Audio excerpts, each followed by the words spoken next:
What up? What up?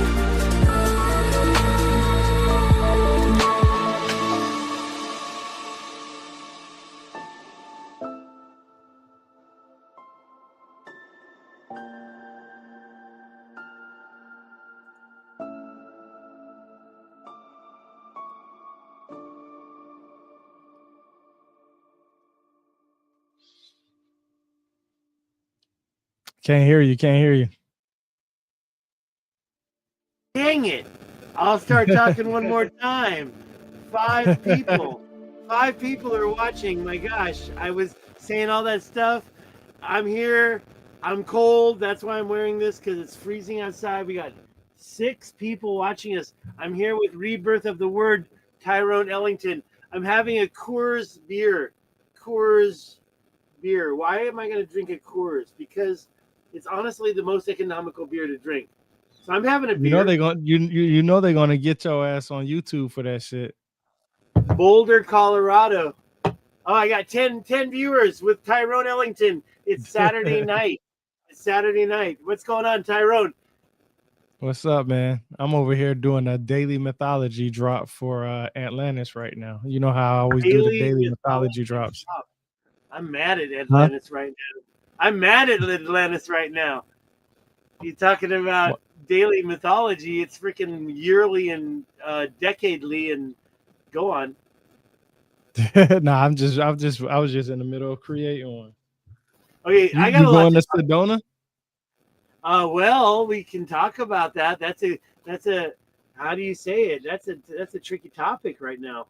Why is it tricky? Well, I just noticed there's a few people not going and speaking, and there's a few people back on the list. Did you know Randall Carlson was supposed to be there? I heard something about that. And also, I noticed one other guy, but you know who's missing from the agenda? Who's that? Jimmy Corsetti. What happened to Jimmy? Okay, I'm going to keep it. Oh, he's not going? Take this off. I'll take this off. Here I am. I'll take this off. I'm bald. He ain't going? I'm bald. Well, I mean, take a look at the website right now. There's the Y guy. He's gone too, apparently. Okay, I got to turn on the lights so I can. Is this wrong? I feel like the shade is wrong. Let me put the sunglasses back on. Yeah, that's the crazy. Y-Files is gone. All right, so this is the thumbnail that I used to bring people into this video. 2025 All History Update. I feel that there's actually a couple slides I still need to add, but there's a couple things that I think that we can stand on with all the different stuff. Oh, by the way, let's see if we got chats going on, comments. Please chat. I will respond to your chat. Also, I believe did you finally share this to your stream, Rebirth? Yeah, I got it up. Yeah, I got it up. Awesome. I didn't share this to anything else. So, I just lost 3 viewers just talking about that. So here's the deal. I do have a table of contents, and I'll show it to you first. And then, first of all, I love this picture of the moon I took. This is what I should just leave on and get all the people in. But before that, I want to do a personal update. The Rashad structure update, I think, is important. Göbekli Tepe and the constellations, I've been ramping up for that. Number 4 and 5 are kind of the same thing. I do believe that the ancient megalithic terraforming around this planet was done through versions of ancient mining. And then what's new in 2026? Hey, let's take a look straight ahead. Let me put this back on the moon. What's going to happen for 2026 for you? What do you think? Man, I'm going to be traveling. I'm going out of country. I'm planning on going to Mexico sometime next year. Sometime next year, you're going to be with me out of the country in January of next year. That's what I thought. I thought we were going to be someplace. Oh, well, I don't know. Let's just say Spain, I don't want to freaking jinx nothing. I don't want to jinx it. I've already jinxed enough, man. This whole year has been a big old jinx. April Fools, what happened to me? I was detained in Mauritania, trying to get back for the 4th time. That's actually in my presentation. I need to add the slide where I did do a live stream from Mauritania in the airport where I was living for 48 hours because I couldn't get in the country. And when I finally did, you know what happened? It got burned. You had a whole video on it. I got a video. Anyways, That's the past. We're trying to move into the future. Yeah, I got detained. I was detained in Mauritania for 48 hours, and I swear to God, I tried to take the shot, but the camera failed. Where the 15 cops were coming straight at me to escort us out into a different part of the airport, I guess, because honestly, it was okay. Let's just say this: I had the what do you call it? The embassy on one phone. I had my fixer on the other phone. They're all saying, "No, you got approved. You got approved." And we got like these cops trying to shove us into another room, and they're not listening to us, and they're just ignoring us. And we barely, literally, at that moment, instead of going that way, we went downstairs and got into the country because we were approved. We were approved, and yeah, take your passport. And I did talk to the embassy. The people who I was in connection with are still on my WhatsApp. They're telling me that you gotta get that e-visa if you want to go into Mauritania. The thing is you can get it in a few days, but it takes a couple days online. So, for example, me, I'm not going to apply for it till I'm super sure that I'm ready to go back into the country. And there's lots of stuff going on. I might have been there already and not telling you. That's for sure. That's for sure. No more sharing my trip details with the public, because I think that was part of the problem. Yeah. So when I talk about going to Spain in January, it's because that's the cheapest flight. When you get a ticket, I live near LA, but I don't want to fly from LA because LAX is crazy. So we do a ticket from another international airport within the domestic area, and it's still cheap. $400 round trip to Spain. It's pretty cool. And yeah, I suggest January is the best time, and it's not really a secret, but I feel like if I turn that off, I'll have better lighting. So shall we talk about stuff? You talk about your channel because it's early in the video. Everybody knows me at Stig. I'm going to the Rashad structure one more time at least before I die. I got to get to those ruiniforms. The ruiniforms. The ruiniforms they're calling drone. You know, that's the problem is you're not supposed to take drones into Mauritania. So if I did take a drone, I wouldn't talk about it. And no, I won't bother. My drone, I'm afraid of that drone, man. It bites. Drones are dangerous. I got a selfie stick I can put up 10 foot in the air. So I don't need to be doing drones. I'll just do a selfie stick and get the shot with a selfie stick. That's my idea. Man, I've only been doing this freaking Mauritania thing.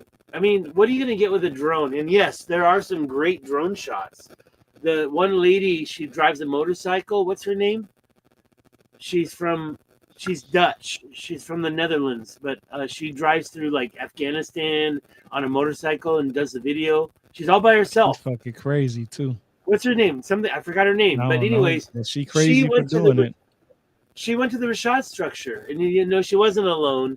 But she went to the Rashad structure and she got drone shots, probably the best I've ever seen. Graham Langdon, you know him. We've been together with him at Cosmic Summit. And he got drone shots at the Rashad structure, but not like her. What's her name? I forgot it. Don't get me to lie. Say again? I said, don't get me to lie. I don't know. Yeah, no. But yeah. So what's in my presentation? Personal update. Okay, let me just go through it real quick. Before I get into my personal update, I do want to say what basically Graham Hancock already says, right? History keeps getting older and older, right? Things keep getting older. But what I want to add to that is, and it's being suppressed. It's being suppressed. And I just had a new event that just doubled down on this. And I can't. Let me try this. I discovered this show just a few days ago. Now, it is from 2024, but I watched this show, and Atlantis, The Discovery with Dan Snow, this asshole, debunked, by the way, by another channel that I discovered. Yeah, they already went through it all. And here's the thing. Now these guys are British, and in the end, he shows his cards. This guy who did this, he's got a YouTube channel, but he showed his cards in the end. And I'm not going to tell you what he says, but he's got his own opinion about what Atlantis was, and it might surprise you. But this is important right here. There's a connection between the word Atlantic and the word Atlantis. It's just one letter off, right? And the name Atlantis comes from the Greek, and I can't read that, but it says Atlantis Nessos, which means island.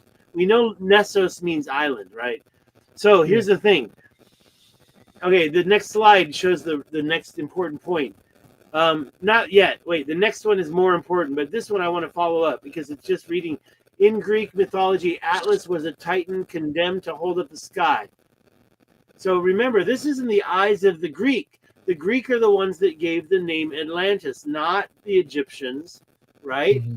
It was Plato. However, and I was just talking to my other friend who gave me a slide coming up, and he said it was Solon that caused all the problems because Solon is the one who put the, well, that's where Plato gets the information from. He does, and Solon went on a an exile because he didn't want to be judged for his work that he had done in I guess politics, right? I actually want to do a deep dive on Solon. I was just thinking about that today. But he went on a self-imposed exile because he didn't want to be judged for all the decisions he made while he was in public office. And apparently you could get yourself executed for the decisions you made in public office from my understanding. So he was protecting himself. He went to Egypt, and while he was there, he was introduced to this story by the Sais priests, one named Sonchis, right? Sonchis of Sais gave him this information. So it's not all Plato's fault. Let me finish reading this slide. So Atlas also, in addition to being a real person, right? The king of Mauritania was a real person, but he also was this king that was like, from the Plato story where he was also a god. By the way, there's 3 levels of gods, and he's not the old ones. He was the middle ones, or was he the youngest ones? I can't remember. But it says here he was condemned to hold up the sky for eternity, and his name was later associated with the Atlantic Ocean, which is the unknown to the Greek. Beyond the Pillars of Hercules was the unknown to the Greek. Plato didn't know what was out there. Herodotus didn't know what was out there. So we got this unknown. Let's see if there's any comments, by the way. So far, no comments. I got 21 viewers. Thank you very much. Welcome. Hey, give your channel a shout out real quick, Tyrone.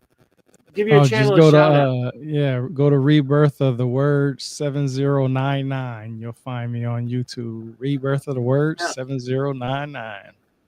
Type that in the search bar. Rebirth of the Word 7099. And by the way, you're the one who kind of debunked this whole Planet 9 from outer space, or Nibiru planet.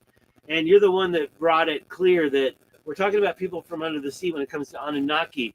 Very good information. So I definitely want my viewers to check out your channel. And people are like, who's Tyrone? Well, Tyrone's the dude I met at Cosmic Summit. Dude's got a freaking Nikon P1000, right? Yeah, Nikon P950.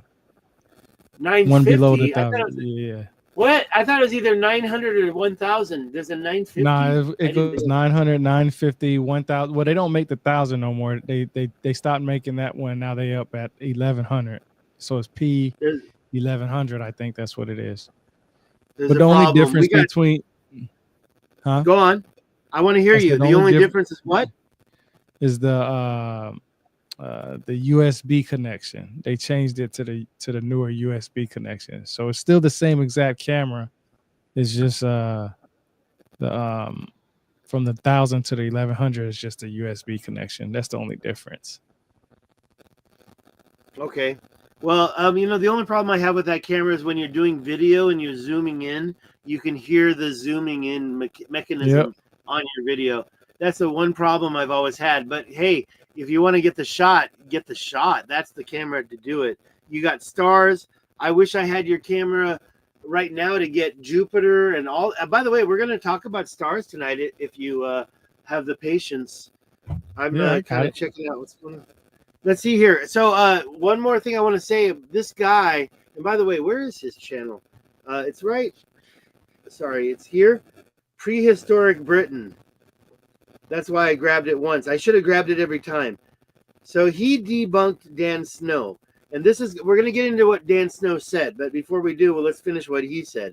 This guy is talking about what Plato wrote about Atlantis.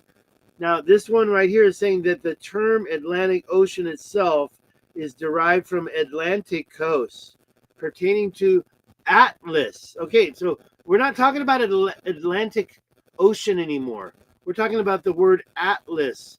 The legend of Atlantis, as recounted by Plato, places the island in the Atlantic Ocean. Well, by the way, I don't agree with everything he says here, but it's beyond the Pillars of Hercules for sure. And he says, which have said to have been named after the Titan Atlas. The Titan is that one level of Greek gods, right? And the story suggests, wait, one more. Atlantis was beyond where? The Pillars of Hercules, Strait of Gibraltar. Mhm. But what this guy doesn't talk about, and I want to be critical of him, he ignores the fact that Plato also mentions Cadiz, and that the twin of Atlas received the allotments of land closer to the Pillars of Hercules across from Cadiz. He was talking about Morocco, the Atlas Mountains. The name Atlas is right there. Okay, Mhm. so I agree with him on the Atlas thing. Now, here's the problem. He's trying to debunk this, if I can do it. Okay, I don't know why I can't do it. Here, let me get it right. Okay, this show by Dan Snow. My mouse is messed up. And Dan Snow is going to now, at the beginning of his show called, what's it called? It was called Atlantis. I can't even remember the name. Something by Dan Snow. And it's like 2024, and it's total. Here's the problem. It's totally ignoring everything Plato said. And it's totally trying to debunk Plato's writings. And Plato is the reason why we have the word Atlantis. So this is why I get so frustrated at this. My mouse is messing up here. Let me go back to the beginning of the show. I'm going to show you the show. It's called Atlantis, The Discovery with Dan Snow. Okay, you Mhm. love to read books. You love to read books. But me, I love to watch videos. So when I saw this, and when I saw it, I didn't realize it was 2024. When I saw it, I said, oh, I'm going to check this out. And I got disgusted. I wanted to vomit. I wanted to absolutely lurch. Lurch. Let me get a. What are you drinking tonight? You're not doing any alcohol tonight? Hell no, but you about to get your YouTube shut down showing that beer like that. You know you can't be doing that. No, this is not beer. This is apple juice. Okay, I yeah. put See? apple juice in a Budweiser in a Coors can. I never heard of that before. Okay, so here's the thing. So, Mr. Snow, he already did some intro in his show, but I did these screenshots. I don't understand why I can't use my arrow. So it's pissing me off because, sorry, my mouse is really messing up here. Okay. All right, I got it. So Jasmine Elmer is an expert on ancient Greece. Okay, I can accept that for being an Atlantis expert too, because Atlantis comes from Greece. The term Atlantis is ancient Greece. It's Plato. It's Solon. But what she said disgusted me. I just wanted to vomit. No, Dan Snow says, is Atlantis fact or fiction? And she says, there's no real city called Atlantis. That's what she said. That's literally what she said. She said it's a mythical place made up by the philosopher Plato. So she's literally saying, I didn't read anything he wrote to me. Then look at her. What happened? Oh, wait a minute. What happened here? What is it? This is it? Wait a minute. Now I'm angry. I thought I had one more slide from her. That's weird. 1, 2. Okay, that's it. So that really triggered me. Okay, I guess that's it. That really triggered me because of the blatancy of her saying, "Oh, it's mythical." That's what Plato said. That's a lie. She's literally lying to you. That's not what Plato said at all in his writings. Plato wrote in two books, Timaeus and Critias, and I'll show you later on the timeline. But in the first book, Timaeus, Plato really says two times, this is not a made-up story. This is a real story. Then in Critias, three times, this is a real story that really happened. So when she says that, she's being blatantly disingenuous. How do you feel about this? You've done a lot of reading. What do Yeah, you think man. about this? I'll tell you, man. Look, I always say we get our information from he say, she say type stuff.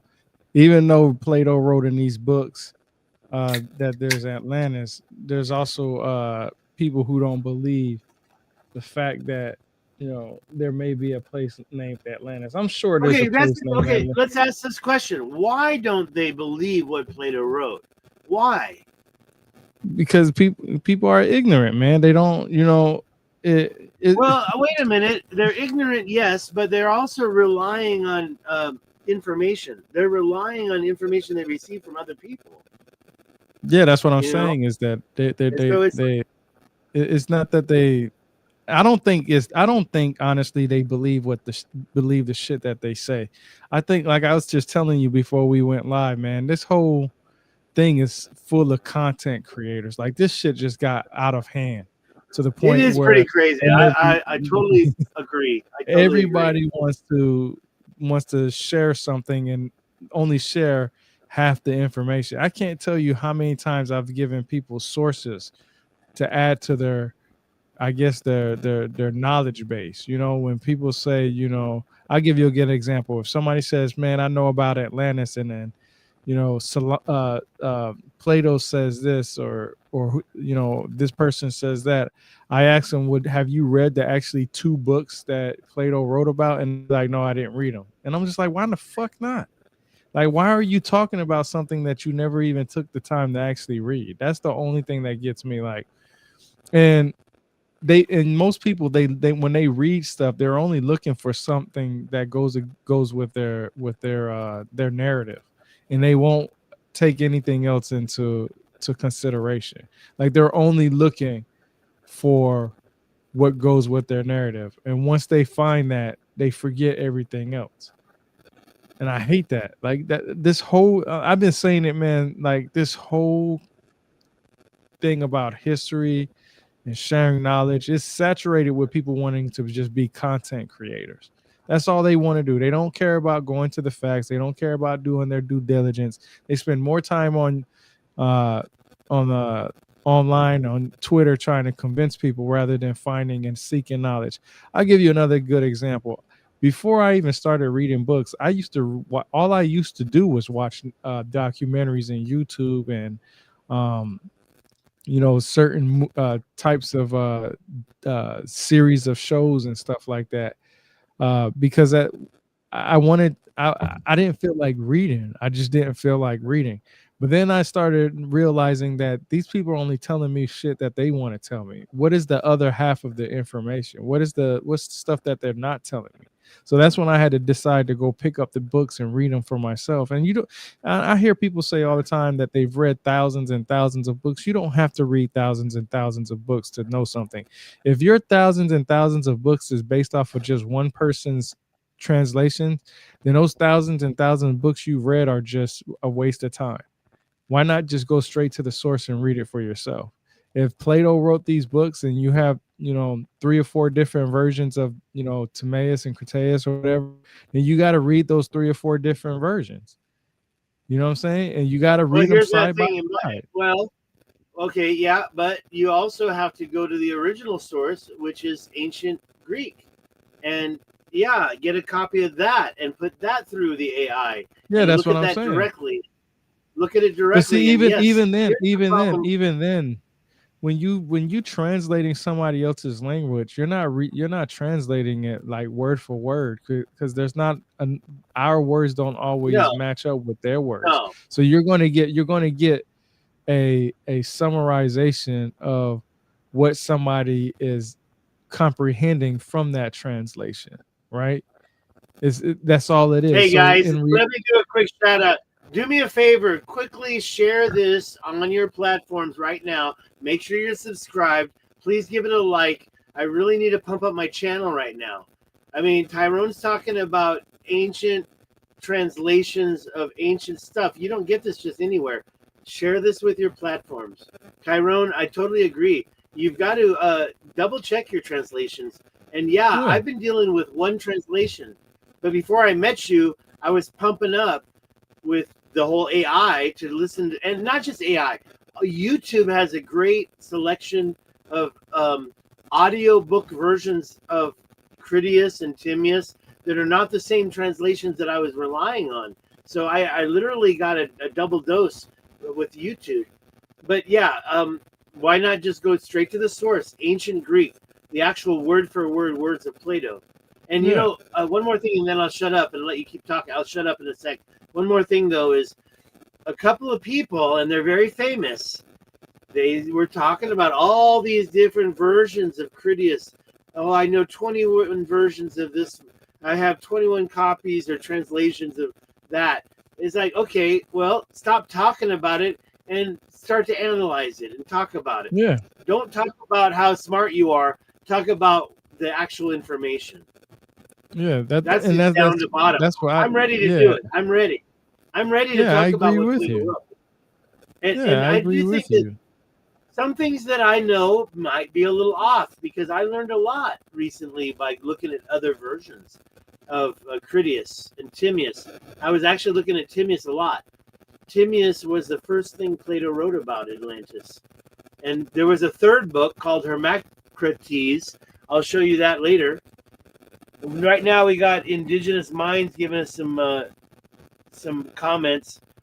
He's our viewer that's commenting. He says his story, what it is and what it's not.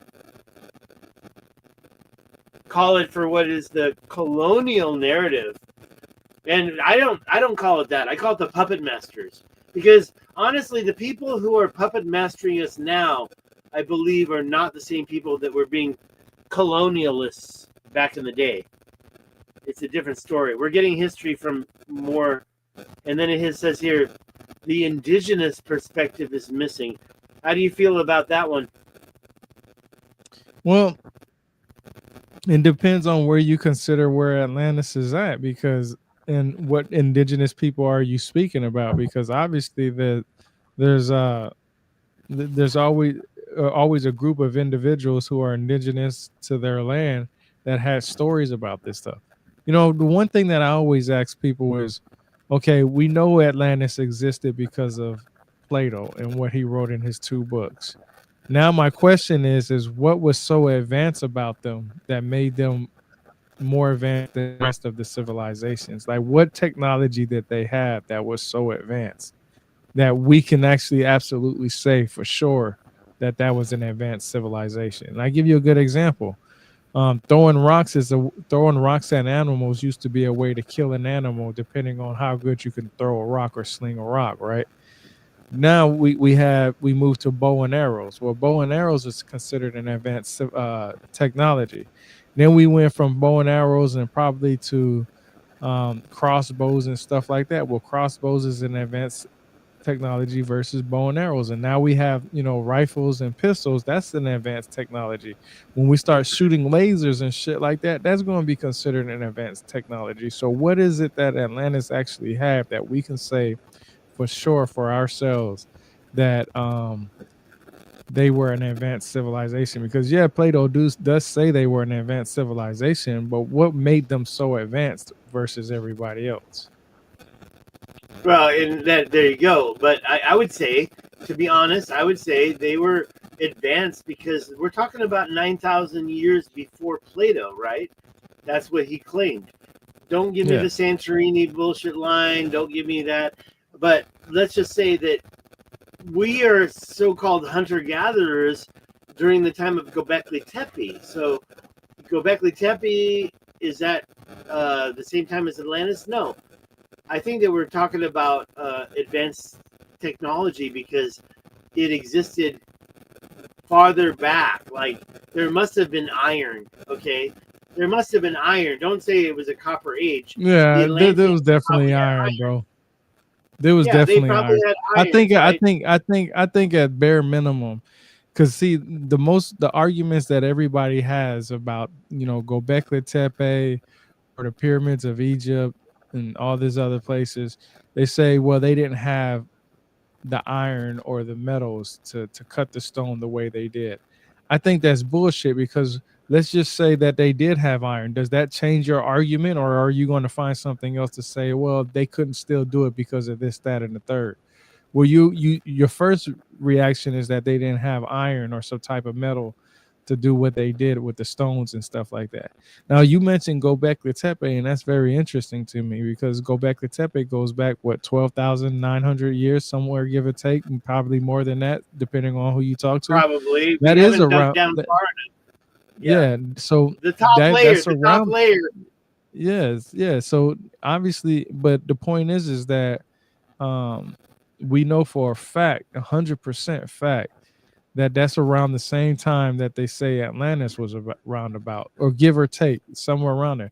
I mean, what my point is we know Gobekli Tepe had a technology that wasn't usually or is not usually accepted for that time frame of going back 12,900 years, give or take. So what like my question goes back to why is Atlantis what is considered the advanced civilization as they are. What I mean, everybody's arguing about it to the extent of saying, well, they couldn't do this and they couldn't do that. But if you implement the idea that they actually had weapons, they had metal that can cut stone and do this, that, and the third, we see that all around the world that predates uh, sometimes Gobekli Tepe in a way, right? Right. And All around the world. thirty yeah, thousand years in North America, in South yes, America, yeah, that's according what I'm saying. to what 30, Graham has said. 40,000 years plus, maybe. You got some places in Africa that goes back 75,000 years. You got places in Aboriginal Australia that goes back 50,000 years. It just depends on what you're looking at. But the point is we don't see none of that for Atlantis. Even if there was a worldwide flood and Atlantis got wiped off the face of the earth, there would be still some remnants of their artifacts. We haven't found any. Well, I'm not gonna say we haven't found because there's nobody that has presented it yet because they're still trying to get their cross referencing, but we don't really see the technology that we should see for an advanced civilization that happened maybe 9, 10,000 years ago in either place. I mean, whether you believe it's the Sahara Desert, whether you believe it's Cadiz, whether you believe it's, even some people say Atlantis was America. I mean, Well, and that's the thing. The end of Atlantis was Plato. What was the beginning of Atlantis? A global network. yeah, that's what I'm saying is, I and mean, it even, pretty and much Plato obvious. even says, in so many ways that Atlantis was uh, a connected of cities, from different places. I mean, from Europe to North Africa. It literally says that, Libya to Egypt to, I mean, it's just so many different places. I mean, Oh, I've by the done way, podcasts. in that video, they were saying Libya and Turkey. I'm like, what? How did you get there? The guy was like, yeah, it's bigger than Libya. I always said Libya and Asia combined. That's what Plato wrote, but I am relying on translations. But this guy, Dan Snow, he said Libya and Turkey combined. So that literally reduces its size. However, it's still a continent, in my opinion. Hey, by the way, I'm sorry to cut you off. Re-indigenizing Mind says the people of Atlantis were directly connected to ancient Sumer. How do you feel about that one? I mean, I've heard people go down that road talking about, Atlantis and Sumer and stuff like that, but that's not really accurate because the Sumerian civilization started around 3200 BC. Before them, it was the Ubadians. And we don't know who they were before the Ubadians, right? We just know that it was the Uh-oh, Ubadians and the Sumerians. re-indigenizing minds just got challenged, and he says Corral, Peru. By the way, he's been a contributing commenter on my channel for over a year Now now. Lots that's of something that I do agree with, because the Peru thing with the pyramids in Peru, they're older than Egypt. yeah, for I've sure. read, I've already read that so many different times, so I agree with that part. Um, but I always say that the pyramids in Egypt were never the first ones, because you have pyramids in Bosnia, I think it is, if I'm not mistaken, that they say that predates the ones in Egypt. They just don't know exactly because they can't do any archaeological digs there. Then you have the ones in China that we know that they put concrete on some of the pyramids in China to block them off. Like, there's literally pictures of this stuff available online. They know that there are pyramids in China. And We've seen him. yeah, We've seen him. yeah, they We've they seen him. have video of It's it. They have obvious pictures. I because mean, that's there's not a old mountain. books on it. Yeah, so And and by the then way, I speak Chinese, so I Danran Kei Jada. yeah, so man, I'm telling you, the belief system out there is astonishing to me, because when people say, like, hey, I don't believe in Atlantis, but then turn around and say I believe in Planet Nibiru, that shit just blows my mind. Like, I'm like, what the fuck? Right. It just Well, blows look, my I'm mind. not a Like, how do fan you? of when people do that. I don't like it when people like grab stuff and oh, that's it. There it is. I am Mr. That could be true. I am Mr. Let's take a look at this a little closer. I'm not, oh, I'm going to grab it. I'm going to hug it. I'm going to embrace it. That's the truth. That's the way it was. No, that's not scientific Yeah, at all. By the way, yeah. Indigenous Minds is mentioning it. Aslan. Do you know about Aslan? At yeah, I know about that. I I had a 2 hour show with somebody who broke all that stuff down, the etymology of Okay, Atlantis, does and it he include talks about San Francisco? I believe that's San Francisco was part of Aztlan. That was the top part. Aslan, yeah. Aztlan included all this area. Aztlan. I by the way, I was involved in a club, and yes, it was for a girl. Mecha, the Movimiento Estudiantil Chicano. Yes, I'm Chicano, right? Boom. Mm. Uh, de Atlan. So Mecho, that was named after Atlan. And that's the first time I ever heard of it. That was back in like 1988, 89, 90. And no, wait, 88, 80, 88, because I hadn't even gone into the military yet. And it was over a girl. I wasn't really the girl, but I joined the club as a white boy, joined a Latino club in school. Aslan, Mecha. It's called Mecha. And I was involved in that club, but the bottom line was the girlfriend. She was the vice president in Mecha, and Aslan I learned was all the way from Mexico City up to San Francisco. Anyways, I don't need. It's not really a big point, but because Indigenous Minds mentioned we are natives from Aztlan. And by the way, he has more points. The academons are wrong. Uh-oh. Sumer is more ancient as Hyperborea, its trading partner. By the way, the point right there, trading partner, to me, that's so meaningful because the whole reason I'm involved in this entire alternative history movement is because my question, how old is international trade? I have a master's in business in international management, and I always wondered what was the oldest community. And so, of course, we're pointed towards Sumer, but that's not really a trading partner. Sumeria didn't really show up in history as a big trading partner. It was more about they were with the the first city Acadians. state. They traded Okay, but with the that's right next Acadians. door. The Yeah, that's Acadians right were next door. not even over the ocean. The Yeah, Acadians were yeah. more north, right? So I'm talking about like you were trading internationally. Re-indigenizing minds is going wild with comments right now. Atlantis and Aslan are two different things. Okay, I can believe that for my own reasons. What do you think? Are they the same or different? Yeah, I've heard that. I mean, there's arguments for it. I mean, etymology wise, following the linguistically Oh, he's right. following the language. You Well, know, he makes it's a good point. They are two different places, and I think he yeah, will agree with me that San Francisco was the northernmost. Well, I mean, I'm not going to be so precise because I wasn't there, but San Francisco and and Mexico City, that's Aztlan. That's Aztlan. So California was Aztlan. yeah, but that's what I'm His saying. But you got to remember, it's interesting because you know, they say, I've heard people say that Atlantis was in America. There's books on it and stuff like that.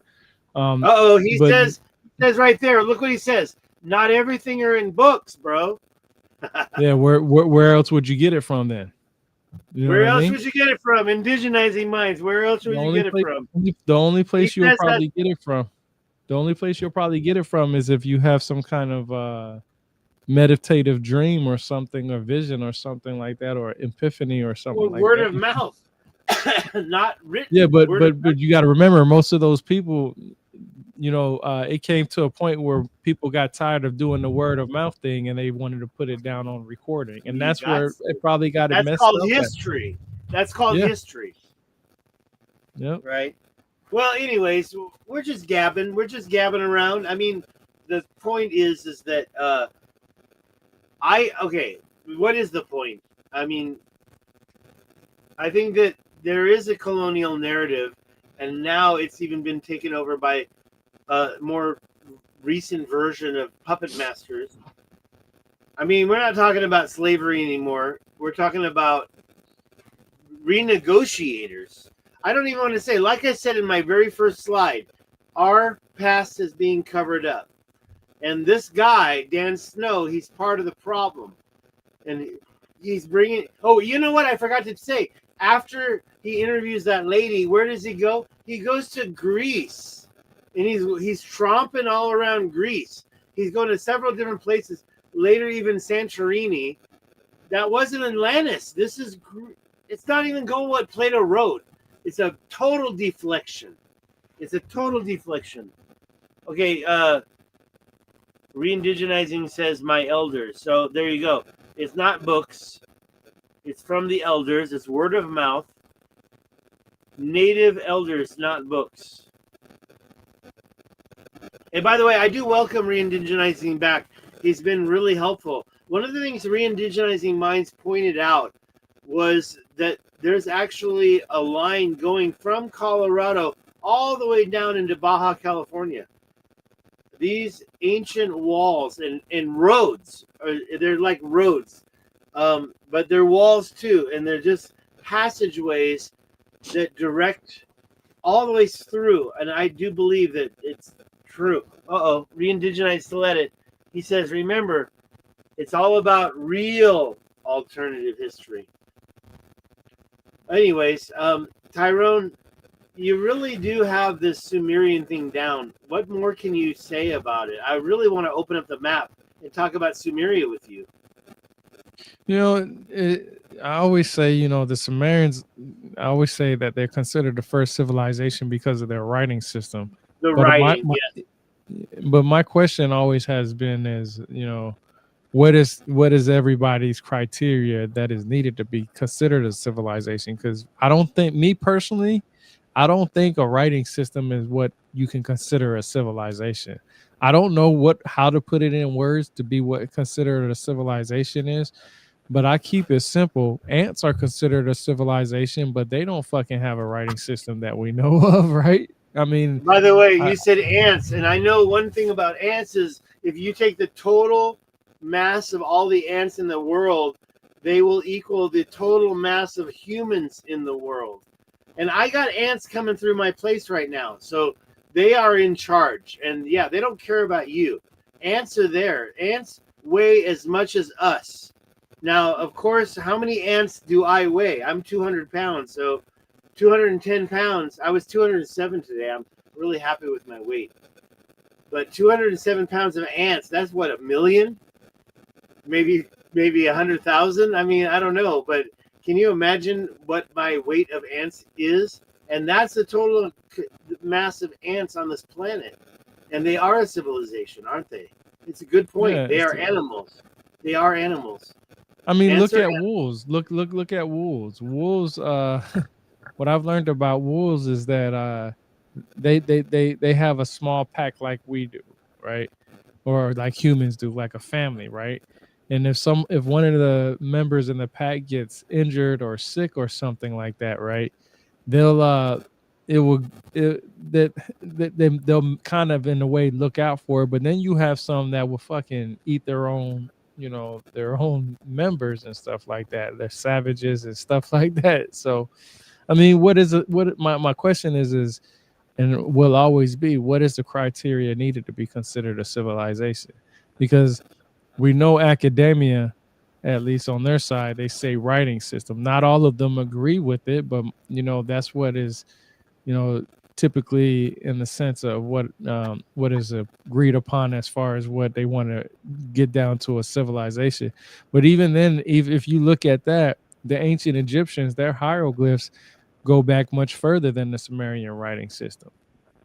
I mean, that's just facts right there. I mean, you can find their hieroglyphs from pottery to all kinds of stuff. It was, I guess, I guess the reason why. Well, I'm not gonna say. I guess the what I learned is that the reason why they say the Sumerians are considered the first civilization is because they took a writing system and they in it the way it got to the point of being advanced, like having lines and how to read it, because there's a certain way to read their text, and it's actually different depending on what time frame you look. But see, the Sumerians writing system, it started off as a pictographic script. It didn't start off as and what you talked about perfectly was the trading. It started because of trading. That's the reason why. But see, this is the other thing. The Sumerians are considered the first civilization because of their writing system, and it started as a pictographic script for trading, but they traded with the Akkadians. So that means the Akkadians had to develop a writing system simultaneously with the Sumerians so they can trade back and forth. So why is it that the Sumerians are considered the first civilization? Because of their writing system. Because to have a pictographic script to trade with, you have to have another group of individuals to do that trading with. You know what I'm saying? So it's to me it's just confusing on what people say, what they believe versus what the facts are. And that's why I say, me personally, get rid of the writing system. And can you make an argument that the Sumerian civilization was the first civilization without the writing system argument? Or can you just say, okay, here we're going to pick something new? Because if you look at the Ubadians, they had a type of, I'm not going to say a writing system, but they had a pictographic script also. And their pictographic script was just drawing. Look at how we use emojis as of today. Matter of fact, what Anna has right now on the monitor that I'm looking at, you have an emoji with like a shocking face. But that can be, if you look at that, you might see something different. I see shock, I see wow factor, I could see like, oh my goodness, something like that. But what does it mean to you when you see that, Or hey, that's an eye opener. That can even be an eye opener for some people, right? Like it's so different what everybody says what a civilization is. Matter of fact, Dr. Margaret Mead, I believe she was an anthropologist, if I'm not mistaken. She had uh, a theory that the first civilization started because the femur bone was healed, and they were able to see that it was broken at some time at a younger age, and as the individual got older, um, they still have remnants of what you could see as a broken bone, and it was a femur. So she says that civilization goes back 15,000 years ago, right? But we go back to Gobekli Tepe and we look at Gobekli Tepe and look at them. That goes back 12,900 years, give or take, easy, right? So I mean, really, what do we say about that, right? Yeah, we don't say much because we don't know anything. Nobody knows about it, and so we rely on the professionals, the scientists, to give us that gatekeeping narrative, and it gets frustrating after a while. Hey, by the way, you Yeah. mentioned Gobekli Tepe just now. What do you think about Pillar 43 here? 43, right? It's got the so-called vulture, which Yeah. I kind of look at it, and then it's got the Scorpio. Do you think those are astrological signs? I mean, it could be. I mean, we don't know for sure. I mean, when I look at This is like when something. I look at yeah, I mean, Go on. but let's This is let's something let's, let's Graham be Hancock honest. did. Let's be honest. Let's be honest. Somebody made a scorpion, a vulture, and whatever else out of those things, right? Do you really see that in the star system yourself, or did somebody? It's not like how we was little kids. Remember how when you was a little kid they had the pictures where you connect the dots 1, 2, 3, 4, 5, 6, 7 like that, right? And then you can clearly see the picture for itself, right? Do you honestly see that in the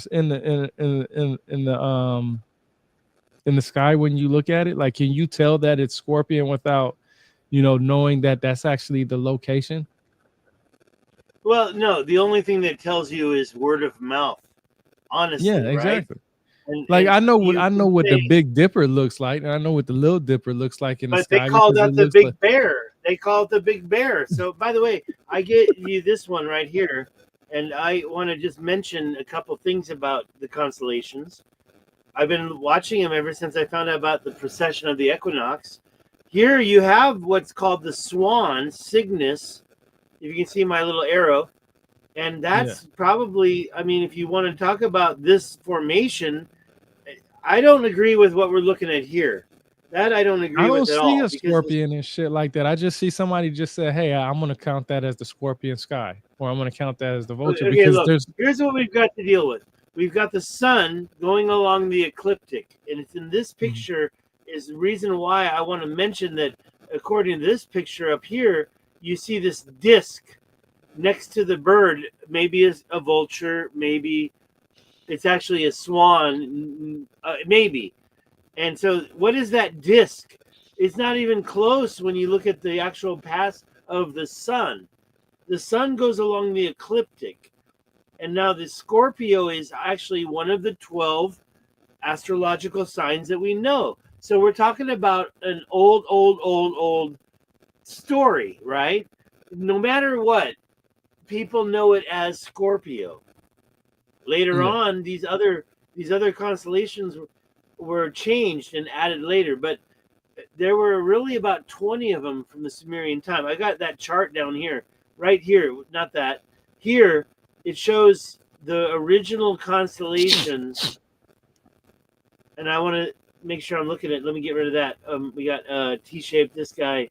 Re-indigenizing says T-shaped pillars. We have T-shaped doors here. Re-indigenizing, where's here? Yeah, well, I T-shaped was about to door. ask him where's he from or where they from because they're I think talking about he is indigenous. in. So If he's not in New Mexico, he's the one that was talking about New Mexico. Let's keep going with the constellation, though. The first, okay, as you can see from my chart, and I got more. That's number 2, and that's number 3. There's 88 constellations, but some of them are modern, like this. And when I say modern, they're from 1751 AD. Look at that, Mensa, Fornax. These are all modern. Yeah, he says he's in New Mexico. Pueblos. The city of Pueblos, New Mexico. Okay, back to this. So the first, according to this, and by the way, you don't trust AI 100%, right? And I don't, because I'm not going to believe for a second that only 17 of these constellations were recognized. Not for a second, but what we have is the first astrological that's it, right? That's the first 12 right there.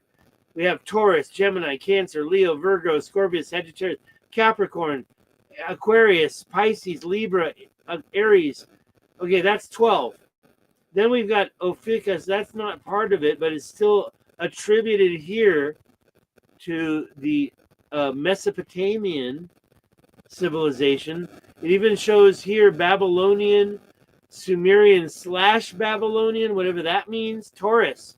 Taurus has got to be one of the oldest constellations, which contains the Seven Sisters, by the way. And Seven Sisters is a constellation, but it's within another constellation. Nobody ever mentions that.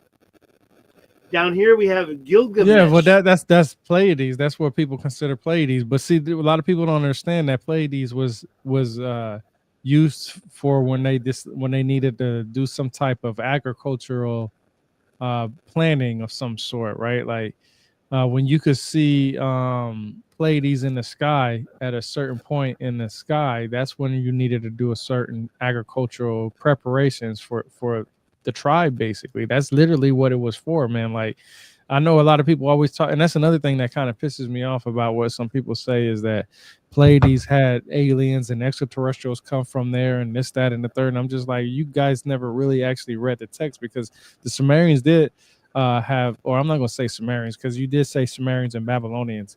I have an 1873 Bible here.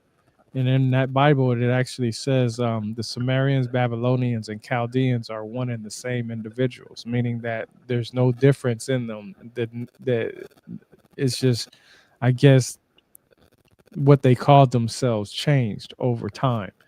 But in reality, Pleiades, Seven Sisters, even Dr. Michael S. Heiser talks about it.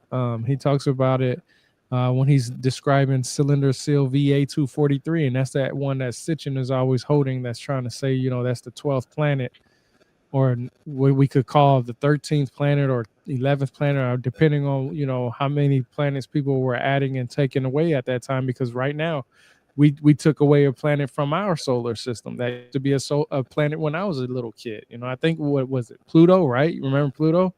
It used to be considered a planet, and it's no longer a planet no more.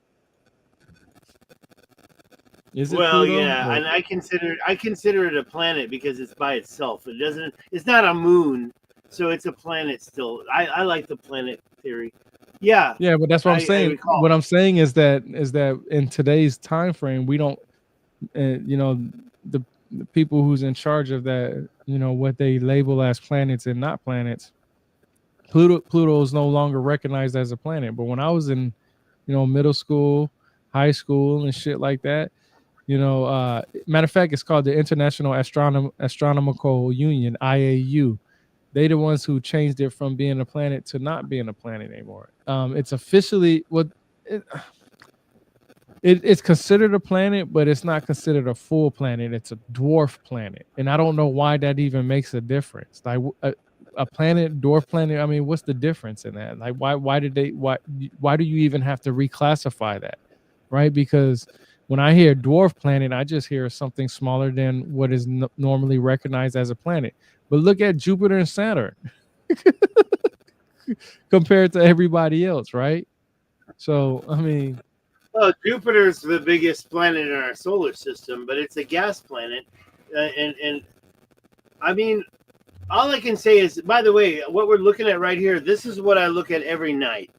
This is, and when I say that, it's funny because what you're seeing right here isn't what I see every night. It's the birth of Jesus Christ, and simultaneously, it's the beginning of our age of Pisces. So if you look at this, you see Pisces and the sun's coming up. Let me make it a little bigger. The sun's coming. See, it's not big enough. The sun's coming up, and it's actually coming up inside the. This would be March 21st. That's the spring equinox. That's the beginning of the age. If you're for the first time touching with the sunrise, the constellation Pisces, that's the beginning of the age. Now, I don't know if I have it perfect, but this is the first year, March 21st, 6 a.m. So it's really just, I mean, and you're seeing more than just Pisces. You're seeing everything. A triangulum, Pegasus.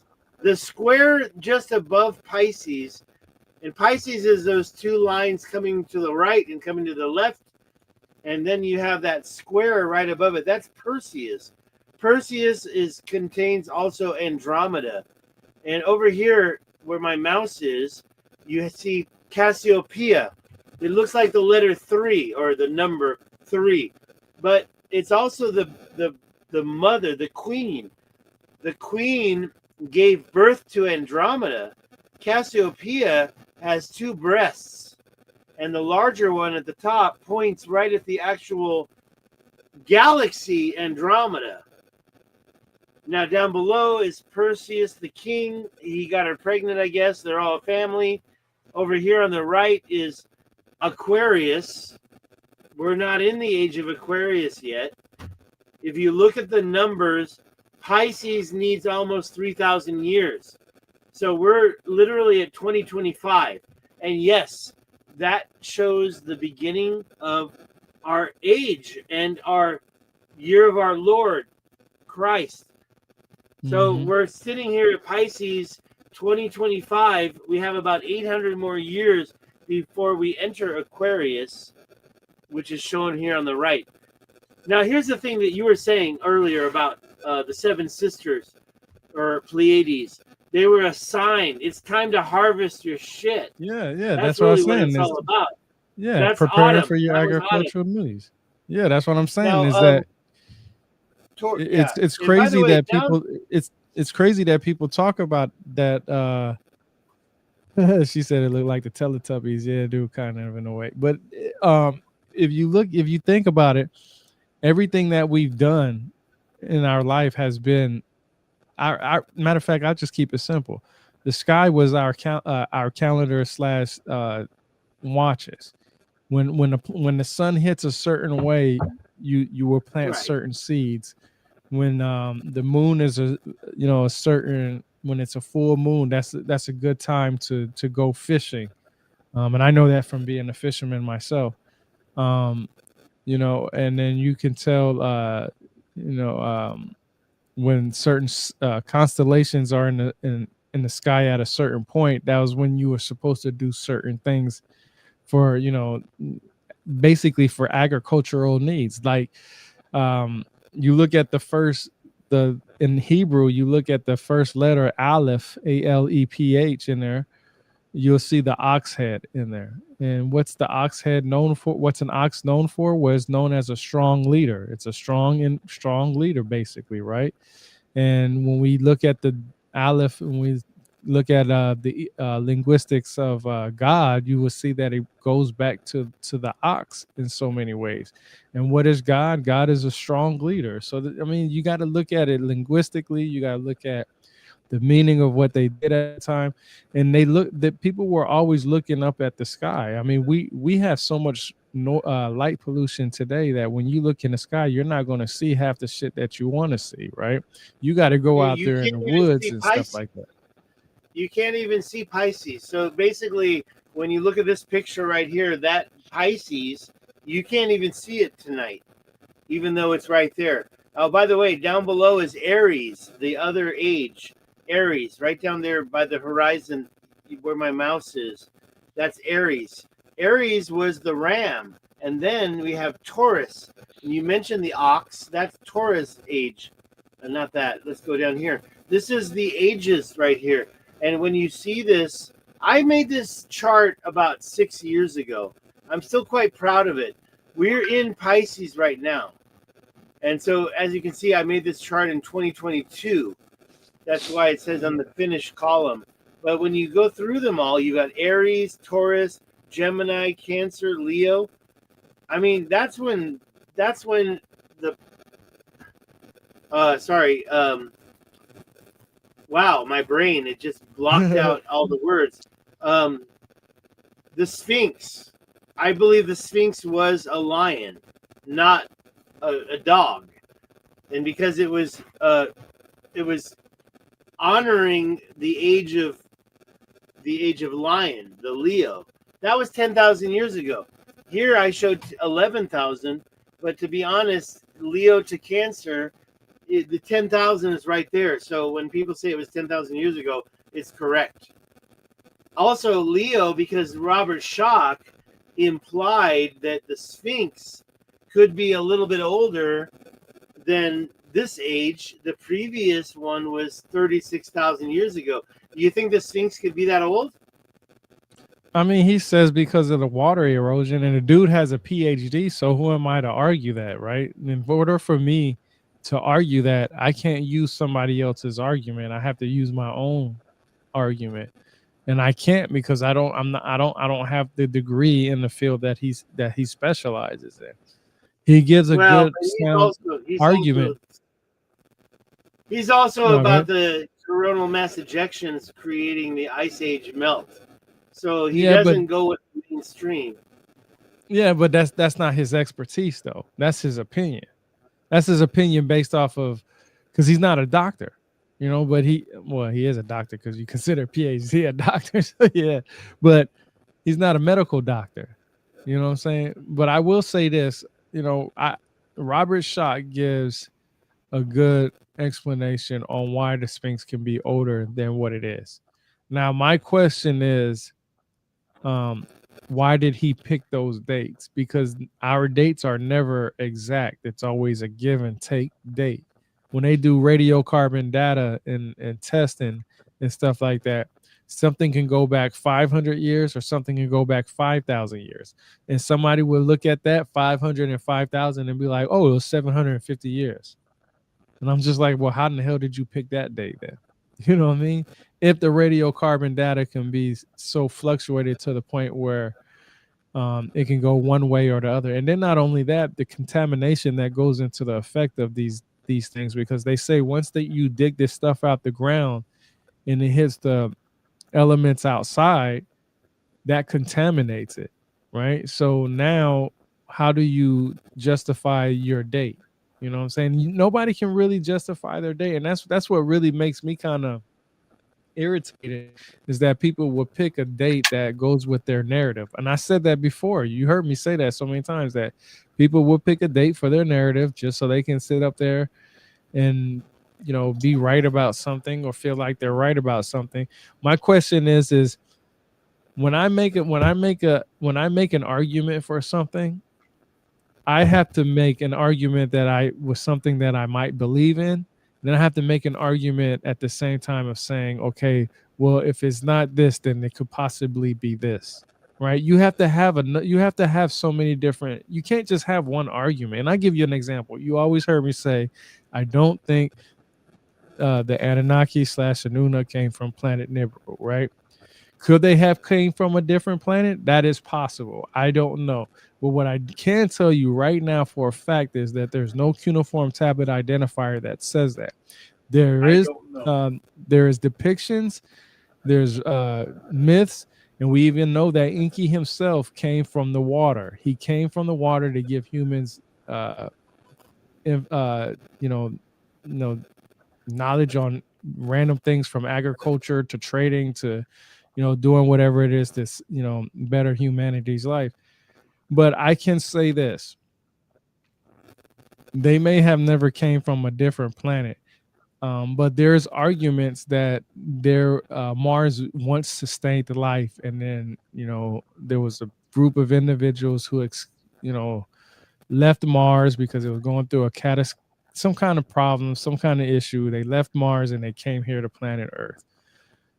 Do I believe that? I don't know, but that's what, you know, some people say from the exoteric side. You know, the pseudoscience of What what, if you want to some call it people that. say from the esoteric But that doesn't mean that it's fake. You know what I mean? It's all I'm trying to do is just all I want to know for a fact is, where did you get the information and why did you choose that information as your go-to for being accurate? Like, can you make any other argument of what it can be? Because I do believe the Sphinx may be older than what it is. I mean, I really do. And we know for a fact, 100% fact, we know for a fact that the Sphinx was under sand at one time, right? If it Oh, I rained a got lot, photos of it.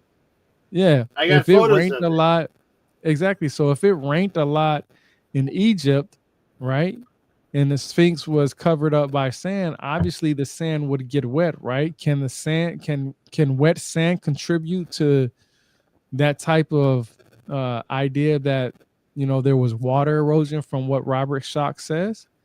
I mean, I don't know. That's the kind of questions that I would like to ask him, but because he doesn't have time to answer these questions for everybody and all this stuff, my answer would never get my question would never be answered. Because think about it: when you pour water on sand, it's wet, right? if it rains a Sure. lot, it doesn't have to necessarily be a flood, but if it rains enough, could that be the contributing factor of what might be causing the water erosion that he talks about that might be said as a major flood? I mean, I don't know, but that's something that somebody would have to Wow, I ask can't them. believe this.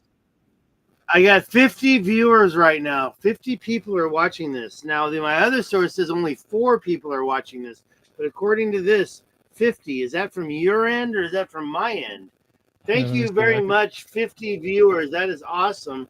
51 now. Please add us, subscribe, like it, share it. Tyrone, your channel is Rebirth of the World. What are those 4 numbers? Word. Rebirth of Word the seven Word. zero And then 7 seven zero nine nine. 7099. Make sure you're subscribed and share this because I'd have to say right now, Tyrone, you're really one of my main sources for Sumerian history. And the reason why is because you're doing the real work right here and reading it and actually knowing it. Hey, by Yeah, I the just way, when went it comes to over studying, go ahead, go ahead. well, I was going to talk about this next slide, but go on. What did you just go over? I was just gonna say, I just went over all of Sitchin's books just in the last 2 weeks of what I've learned Right. from reading these books and giving, the facts on the table. And not only do I give the facts on the table, when I go live, what I like to do is I like to bring sources to the table. So when there's something that I'm talking about that I'm trying to be um, harping on, I guess, I go pull up the sources online. A lot of people don't realize this, but if you know the right websites for the Sumerian history, like CDLI, Penn State, not Pennsylvania, not Penn State, Pennsylvania, uh, ETCSL from Oxford, ORAAC, ORAC. I guess that's how you say it. I'm not sure. I never heard anybody say it. There's so many different websites that you can go on to and not have to spend a dime on trying to learn about the Sumerian civilization. Literally, the book, the ancient literature of Sumer and the electronic text corpus of Sumerian literature is literally the same.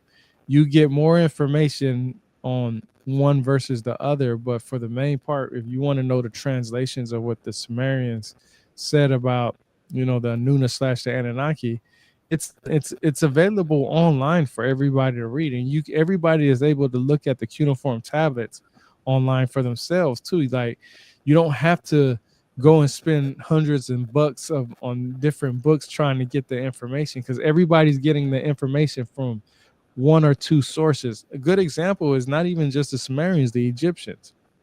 You don't have to read 1,000 books about the Egyptian civilization to know about Ra and Ta and you know Knum and all these other individuals. All you have to do is just read the coffin text, the pyramid text, and a couple of the Egyptian book of the Deb. You don't have to go and read everybody's what they're comprehending. If you just want to go read the English versions just like they did, then pick up the coffin text, the pyramid text, and the Egyptian Book of the Dead, and boom, that's basically all you really need to know right there. Like, you don't have to study 200 different books just to understand what the Egyptians were talking about, because those 200 books, I guarantee you, those people got their same sources from those 3 books that I named. Guarantee, because every book that I have, about 50 different books on ancient Egypt. I have a couple of hundred. I got about 100 on Sumer, and I got a whole bunch of other books. I got a lot of books, and I can tell you that these individuals use the same source. Like, when anybody talks about the Epic of Gilgamesh, they're going to go and get what is it? Andrew George's book, The Epic of Gilgamesh. They're going to get his book because he's the one that translated them, and he translated them in so many different languages, or not different languages, but versions, because there's different versions for different time frames. So a lot of people I always take it, tell people, if you really want to just learn about the Sumerian civilization, just go to the electronic text corpus of Sumerian literature online, and that be your foundation of understanding of what they said. You don't have to go and read so many different people's books. I mean, it's good to go get other books, of course, and expand on that. But for the most part, if you really just want to get the foundation, before you build the house, of knowledge. If you just want the foundation, just go to the electronic corpus of Sumerian literature and you'll be good to go. And then you can go to different sources to, just broaden or expand your knowledge on that stuff. I've got my timeline of Solon to Plato right here. I really want to get more timelines, and yes, I've shared them with you in the past. These Sumerian timelines, but it's really and I'm learning a lot, but it's hard to grasp everything. Here, I added a couple of new people to this timeline. I've had this for a while now. I've been developing this timeline for like more than 5 years, like 7 years now. And what I just added was Hermocrates and Timaeus of Locri. And the other person, Critias, he's in there. And so one shot from Mike Parker, a gentleman that you haven't met yet, but he's given me a lot of information. It shows the overlap right here. Plato was quite young.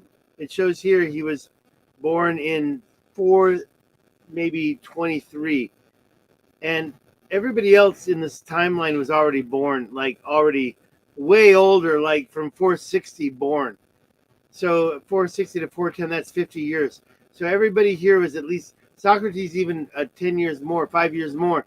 So 55, 50, 50, 50, 50. And then the last one is Plato. So according to this, and I've looked at it, Plato was the youngest one to be, and here he is over here on the right. And I put a little yellow line connecting him to Solon because from my research, Plato was related to Solon directly. Maybe not a direct son or grandson or great-grandson, but he was definitely in the family, and he was able to see the writings of Solon because according to what he said, Critias was in possession of those writings. We've got Timaeus of Locri, almost the same as Plato. He's the newest one, and I'm still learning about this, but he was like the first one. Where can we get a timeline like this of even older stuff? Sumerian, you can't get a timeline of actual people. You get a timeline of the city-state. You get a timeline of the activities. City-state mostly. But you don't get actual people. We've got Akkad of Assad, right? Or Sargon of Akkad, sorry. Sargon of Akkad. He was the one that really changed the things in the Sumerian timeline. But, who else do you have to talk about? Can you name some people? You like Marduk. Good example is Marduk. Marduk comes from the Babylonian time frame, and he became the 50 names of gods. Basically,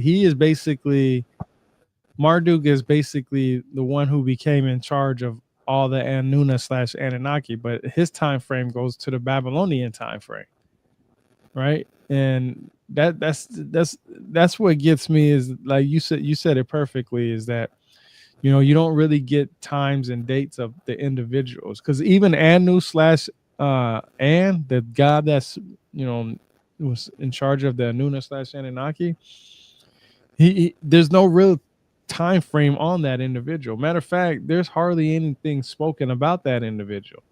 Literally, most of that stuff that we know about him comes from the Babylonians and the Chaldeans mostly.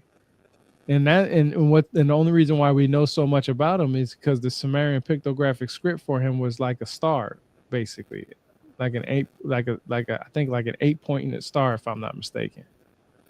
It was just like, it's just crazy that there's so much information out there, but the information that we have is not as accurate as what so many people have said it is. Like I said, people create narratives. That's why you have people like Billy Carson saying the same thing Zachariah Sitchin says. Billy Carson is another person that I harp on a lot because he takes a lot what other people say and he makes it entertaining and monetizes it.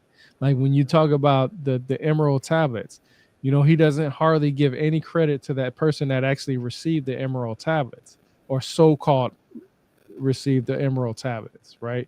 He tries to, I read one of his latest books, the new book one of the new books, the Thoth Emerald Tablets, not the first one that he wrote, but another one that he has. And it's crazy that this man literally will tell you that you have to buy his workshops to get true actual knowledge. And that blows my mind, because you're taking information from somebody else who's no longer here anymore to defend themselves and say, "Hey, you're copywriting my material, or you're taking my ideas," because he's literally taking other people's ideas. Like what's the guy's name? Maurice Durrell. He's the one that actually supposedly have received the Emerald Tablets from Thoth himself. He was supposedly the one that actually received them, the translations and everything. Billy Carson made up his first book, I believe, was off of that, and he became a bestseller off of that. But Maurice Durrell is not a bestseller. He's the one that supposedly got this information. So it's, like I said, this whole stuff with everything, it's all everything is this is it's all about content creating. You know, you're stealing people's ideas. Because I'm telling you, he literally is stealing people's ideas, and that's what most of this stuff is that people steal other people's ideas. They don't really challenge them. They don't really answer the real questions and stuff like that. So it's just, to me, it's just important just to look at the origins of the information. Who was the first person to actually come up with this information? Who was the first person that actually, you know, uh, translated this stuff? And I know for a fact Billy Carson ain't translating nothing. I know for a fact he's not, because if he was translating it, he wouldn't be saying the same stuff Zachariah Sitchin would be saying. And I'm telling you, when it comes to the Sumerians, there's so many. Everybody lumps in that Mesopotamian area with the Sumerians, and you mentioned it perfectly. Sargon of Akkad. He literally, the matter of fact, the Sumerians called them the Anuna. When Sargon of Akkad came, they started calling them the Anunnaki. So, I mean, that's just what the facts are. Very interesting indeed. By the way, what is this? Anna's talking about something that's way out of my Munkal Ra, Pharaoh, very important Zarathustra. Zarathustra? Do you understand? Yeah, But we need to don't talk know? about Astro. No, Huh? I don't know. You I can already tell you I don't know. Zaras. I can already So, say that. Zarathustra. Well, some people say is Zoroastrian. You know about Zoroastrianism, right? Well, isn't that I have my ideas, but I don't want to make any claims for Well, sure. Zoroastrianism is basically Zarathustra is basically somebody who came from Persia. He's the time frame for it is up for argument, but it's anywhere from like 2000 BC to 1000 BC, give or take. Somewhere around Iran or Afghanistan. Nobody really knows exactly sure on the time or where the individual came from, but it's just Zoroastrianism is some people believe that it's actually the first. It came before Christianity and all that other stuff, and it influenced basically Judaism, which of course influenced Christianity and Islam and the other monotheistic religions. But Zoroastrianism is very big. I mean, it's still around. People still, even to this day, worship the god. I like to call the god Mazda because that's the easiest way for me to remember it. But the whole name is Ahura. I might be saying it wrong, but Ahura Mazda. And the only reason why I remember Mazda is because the Mazda vehicle and shit like that. But it was just basically meaning like um it had to do with like almost like how can I say, like a light, like light and order or something like that. Like you know how when you read the Bible, you always have a burning bush or some type of uh, light that's guiding the people or something like that. It's the same thing like that. The religion in itself, not too many people can tell you exactly what they worship, because it's just like Christianity. You can't get two people who are Christian in a room and agree on the same thing. They're going to have differences and arguments and stuff like that. So that's the same thing. But Zoroastrianism is very big. It's like Afghanistan, um, Iran, somewhere, some parts of Russia. It's just it's just considered the religion that inspired Judaism and the monotheistic religions, basically. But see, that's also interesting to me because um, when you look at the Abrahamic faith, right? We know Abraham started around 2000 BC, and they say that Abraham started the monotheistic religion. Like I said, I read that Zoroastrianism started anywhere around 2000 BC, also give or take. Some people have said 2000 BC, some people said 1500 BC, but the point is, it's around 2000 and 1500 BC.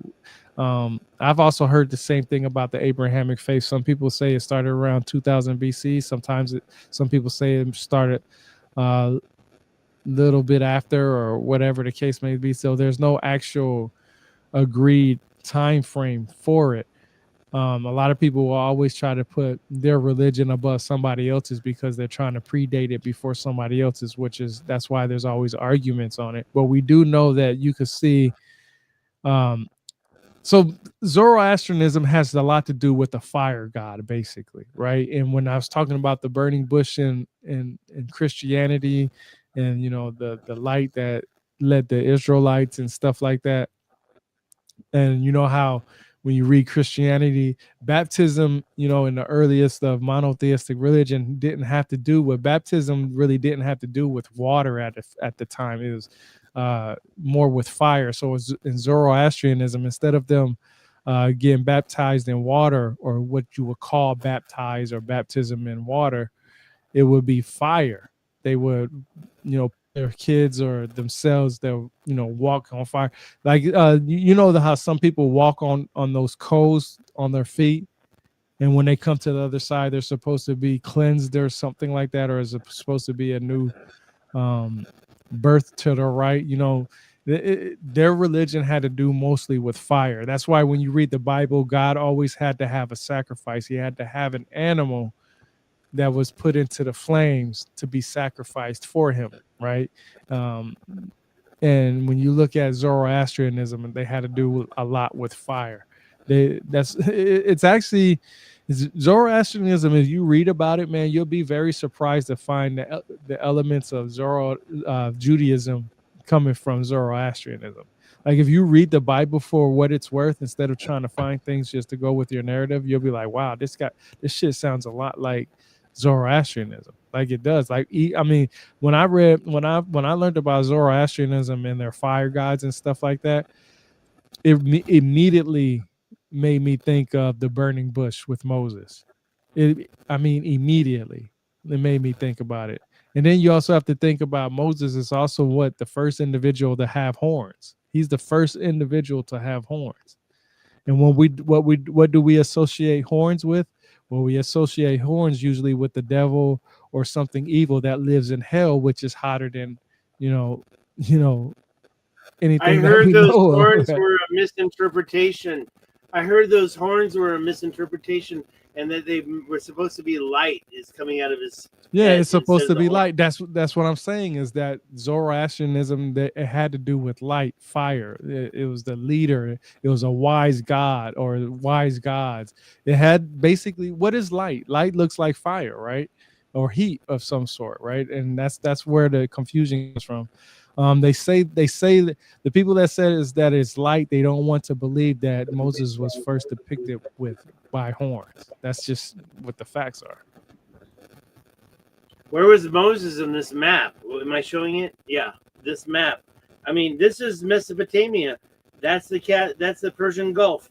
And in that other little map I was showing, I couldn't find the border because I was wondering, is it showing pre-flood rising or not free? And it shows Ur right down there at the bottom, and then it shows maybe a cod with a question mark up there near the top. But where are we in that picture? I think we're like right here, and that's where that little bulge comes out. So we're right here. So where is in that other picture the shoreline? Hey, you've been there, right? You've actually Yeah, been I've been there. Yeah, I've been all up and down Iraq and Afghanistan like crazy, from Baghdad to all the way up. Yeah, all you see all the way up there, Baghdad. Go. You'll see it. You should. It's right there on the screen. Go back. Scroll back out That's and Baghdad look right to. there, right? No, scroll out. Scroll out and look at your top left when you scroll out. You should see it. Scroll in. It should pop up in a little bit. Yeah. You see it? Oh, you just missed it. Go back out. Go to your top left and go to right. Go to your left. Go to your left. Go to your left. Go to your left. Left. There you go. You see it? Baghdad right there. Stop using I this, actually moving the don't screen. see it. Okay, Where so the heck is it? go take your mouse There and it go is, right yeah, there, keep, right yeah, there. right I there. see it Yep. now. I see it now. So Yeah, Baghdad's not right there by the ocean, by the water. No. And then where's Akkad? That's the thing. I was looking at this Akkad. That's why I want to see the water. There it shows Babylon right there, but with an E. It shows Akkad up at the top. Where is, and there's a Tigris River right there. That's where we're going to get it. Okay, hold on. There's a, right there. There's a Tigris River right there. Baghdad's right there. I mean, I just want to know where these ancient cities. So Akkad is basically right where Baghdad is. Right Give there. or take. Yeah. Babylon is down here. And then these other, the earlier cities that I've known as Ur was one of them. And Uruk was another one. And I don't know all these other ones, whatever. It's kind of hard to decipher for me. Do these cities still exist? Uruk? Well, according to some, okay, so this is what I learned from the local people there. They use the modern terms, but they also know the ancient places, right? So, okay, you look at this map and you're going to get the modern terms of these cities today, yes. But when you go there and talk to the actual local people, they'll tell you that your and all these other places still exist. These ancient sites, matter of fact, I give you a good example. Nibiru. You always hear me talk about Nibiru. Well, there's a city in ancient Mesopotamia called Nippur, which is literally Nibiru. Nibiru was an ancient Mesopotamian city in Nippur.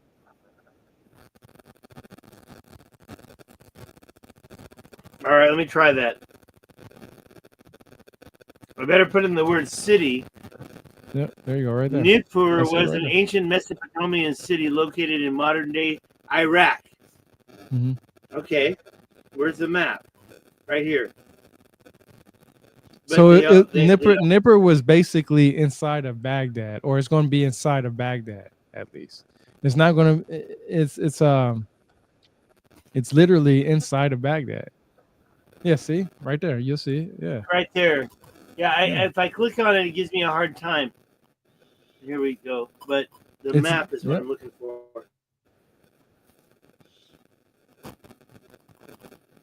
Maybe there. Yep, there you go. All right, Nippur, right there. Close to Iran, matter of fact. Yeah, so yeah. So basically right up here. Yeah, basically. Kind of right here, maybe up here, maybe by the Tigris River. I know that the river was important. I can't really see your mouse, but yeah, it's in Baghdad. It's if you look at the Persian Gulf and just look at the Persian Gulf. It's to your right. Sorry. Right here. Yep. I can't zoom in. I'm gonna do this next. So yeah, that whole area right there is basically what can I say? Home to the Sumerians, because look up Shinar, Shinar, because Shinar, Shinar, is the same as Sumer. Really? That's interesting. Shinar, okay, let's do that right here. That's the biblical. Let's do it right now. SH what? Shinar. That's the biblical term for Oh, it Sumer. goes up here though. It showed. Wait, I put in No, Shinar, but it comes up Sina, no, no, Sina. Look, I wrote no. Shinar. I promise you. I Yeah, wrote what Shinar. that's the biblical term. You're gonna have to Google that, because I don't think they use that on the map. I gotcha. Let me Unless copy that. Sinna is the No, same zoom thing out. as So Shinar, this which is is what near the they middle. gave us here. It's a little bit close. Sina, Sina, but that's not what you just said, and it's very far away Yeah, from I Shinar think and down Sinna here. is not the same. Shinar is the biblical term. So it was basic. So it's basically so to keep it simple, Sumer, Akkad, and the Babylonian area. So it's going to be is basically shoot we just what was that what's that what was the city where we was just calling it So Baghdad. many. It's going to be near Baghdad. Baghdad. Yeah. Well, here it is, and it shows. It doesn't show anywhere. That's the thing with these Sipar. It doesn't show it. Hold on. Let me try this one more time. Yeah, because Shinar is an you're gonna ancient have to region of Google it. Mesopotamia, generally identified with the southern part of Babylonia, near the estuaries of the Tigris and Euphrates. The estuaries. What is an estuary? I don't know the Dang, I meaning of can't that. remember the actual mean. Huh? I can't remember the It's actual meaning of it. something about river, right? In the Hebrew Bible, it's a historically significant location where the Tower of Babel was built. Shinar. Yeah, Shinar. brackish Okay. water. Yeah, that's what it's called. It's like a brackish water. So it's because we have that here in Georgia too. It's where the salt and the salt water and the fresh water hit. But here, nowhere. And this is Wikipedia. Shinar is nowhere to be found in this map. And they always do that, by the way. It's not the first time. They do that all the time. Shinar. Is there any other pictures? No. All right, so here in Wikipedia it says, oh, wait, here's another one. Redirects. No. Shinar. Yeah, Southern region. that's the biblical term. Shinar, that's where so when people talk about Shinar, when they talk about Shinar and saying, these individuals came from Shinar and blah blah blah, they're basically just saying Sumer, which is basically the Sumerians. What about this Sipar with two P's? Sipar. Yeah, that's all It part seems of like it's all city states of Mesopotamia. See, I'm telling you, they mess it up in Wikipedia. They never show you the right words. So, Uruk. Yeah, There you go. they pick. Yeah, they pick the. It depends on the time frame that they pick. Because I've been all the way up to Mosul too. I've been all over Iraq. When I say I've been all over Iraq, I've been all over Iraq, literally everywhere. Mosul, Nineveh, those areas, Kirkuk. I mean, shit, I was stationed near Kirkuk a couple of times. I was in Baghdad. I was at near a place that we called the Triangle of Death, because every single day, somebody would die in that area. Like, I'm not even joking. Like, every day for 365 days, somebody died in the Triangle of Death. We was there. I mean, I've been all over there, so I can tell you from personal experience that these and the way people live over there is still how some of them lived thousands of years ago. They still live in what some people will call um, uh, mud huts. I guess I don't know if that's the political term or whatever, or the right way, or if it's the You're derogatory or canceled. whatnot. Yeah, You're I don't know canceled, about, bro.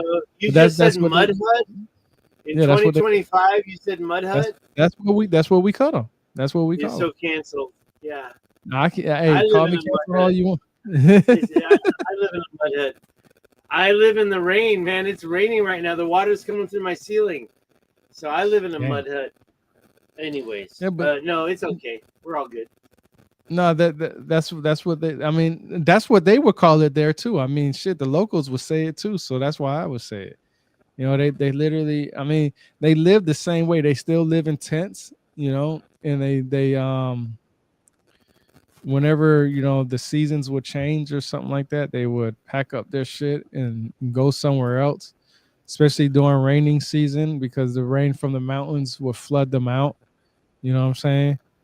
Um, and they would flood them out really bad too. Like I've been to Iraq to the point where we went on missions. We would go out on missions, and you get out on foot patrol or pull a TCP tactical checkpoint. You know, trying to catch people in the act of doing some crazy shit like having IEDs in their cars and shit like that. But it would rain for a few days, real hardcore, and all the way up to damn near your kneecaps. You're walking in water, right? You're just sitting in fucking water, and it's crazy. I mean, it didn't happen so too much for us, but like whenever anybody wanted to be hua hua out there, they felt like they wanted to do something. I mean, yeah, they would do that. And I remember there was plenty of times where a lot of the people that like a lot of our translators, because we had a lot of translators there. Uh, Matter of fact, some of our translators came here to America after they got done helping us over there.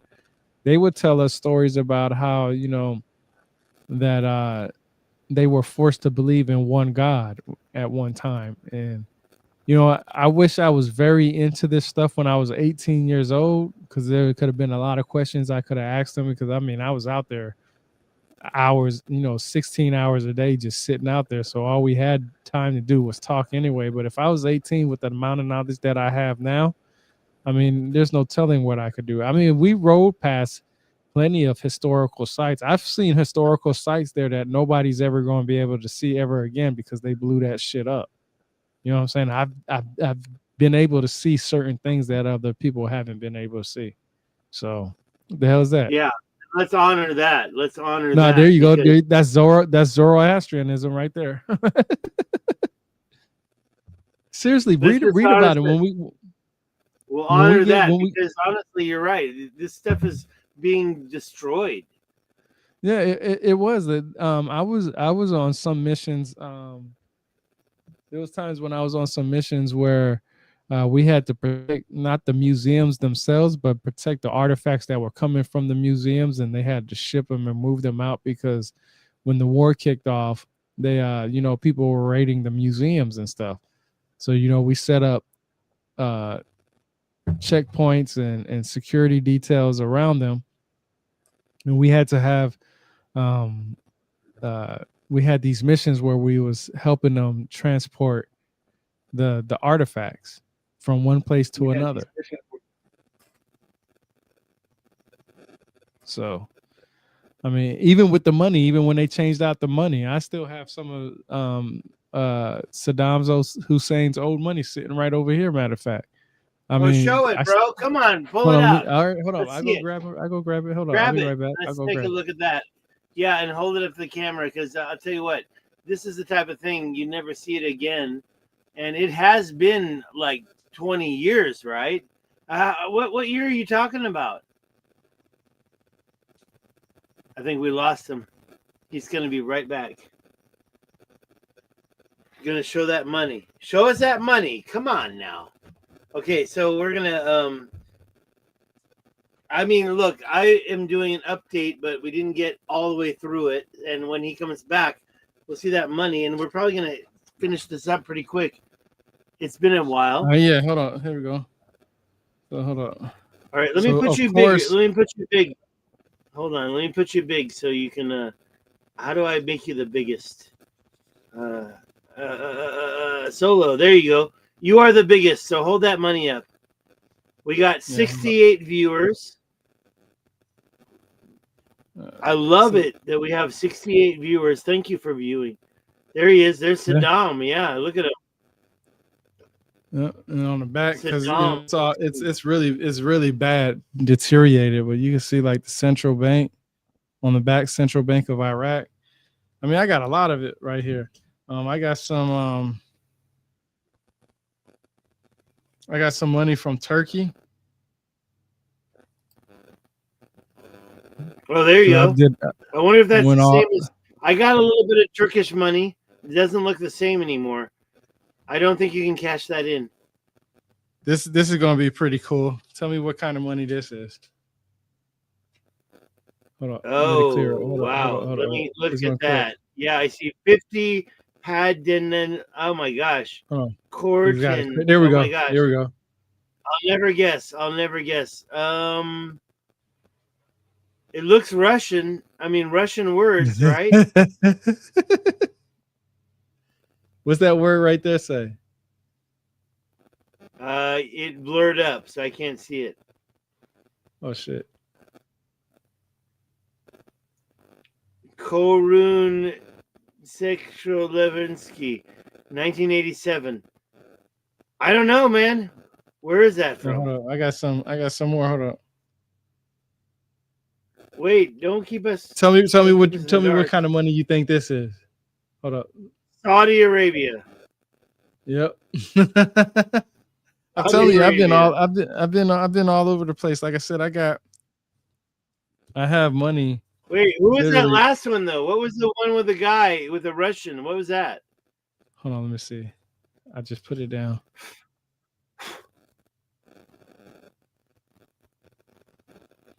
Hold on. I want to make sure this is the That must right have been one. Russia, right? Look, I've been trying my best. I got Tajikistan and Turkmenistan. I'll figure it out. Uzbekistan, the uh all the standings. I got them all figured out. But I don't know where that money was from. It looked Russian. It's from the Slavic time frame, Well, there Czechoslovakian you time frame. go. Yeah, you didn't see it? Hold on. Czechoslovakia. Yeah, you didn't see Oops. it? Yeah, that's part of my game right there. Checo. Look on the bottom. That, Look on the when you see where it says Korun or Quran. Hold on, it's got to clear up. yeah, It's trying to. There we go. Right there. You yeah. see it? I'm gonna do a screen grab because I got Oh, you friends want to do a in grab? Prague. I got friends in Prague. Yeah, they're ready to go, man. They're ready to go to Like I'm the telling you, I've been all Eye of the over, bro. Sahara. I've been all We over, got bro. Like 70 viewers right now. 70 viewers. Hello. 70 viewers watching us right now. We're talking about Czechoslovakian money. And yeah, I want to be in Prague. I'm going to be there, man. I'm going to be there next year for sure. Sorry, I got a little bit of yep, asthma going on. yep. I got that old Iraqi money. I got that old Iraqi money, and There I you got go. that Saudi Arabian money. Is it this one? Yeah, this one right. I got that Saudi Arabian money. No, Definitely Saudi Arabian. I got a lot of stuff, man. I've been through a lot of shit, man. You know, and that's why I say, you know, wait. Let me see something. Let me see from this.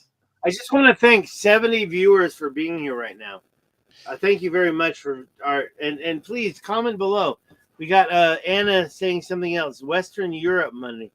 Western Europe money. What's that mean, Anna? What's your implication? I've got a little bit of asthma going on, so I'm going to be coughing. But yeah, I mean, there's so many things to talk about.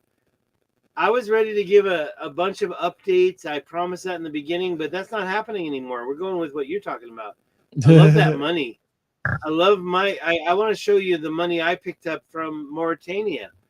It's got the Rashat structure on the money. I gave that money over to everybody at Cosmic Summit. I'm sorry I didn't give you one. But one of them, it's like a 50 cent. It's always a 50 cent piece of paper. When I say 50, I mean it's not a dollar, right? It's that half full-fledged, and yeah, it's the Eye of Africa right on it. So the people there in Mauritania know about the Eye of Africa, but they don't really know what it represents. They don't know it's Atlantis. They just think it's something important geologically.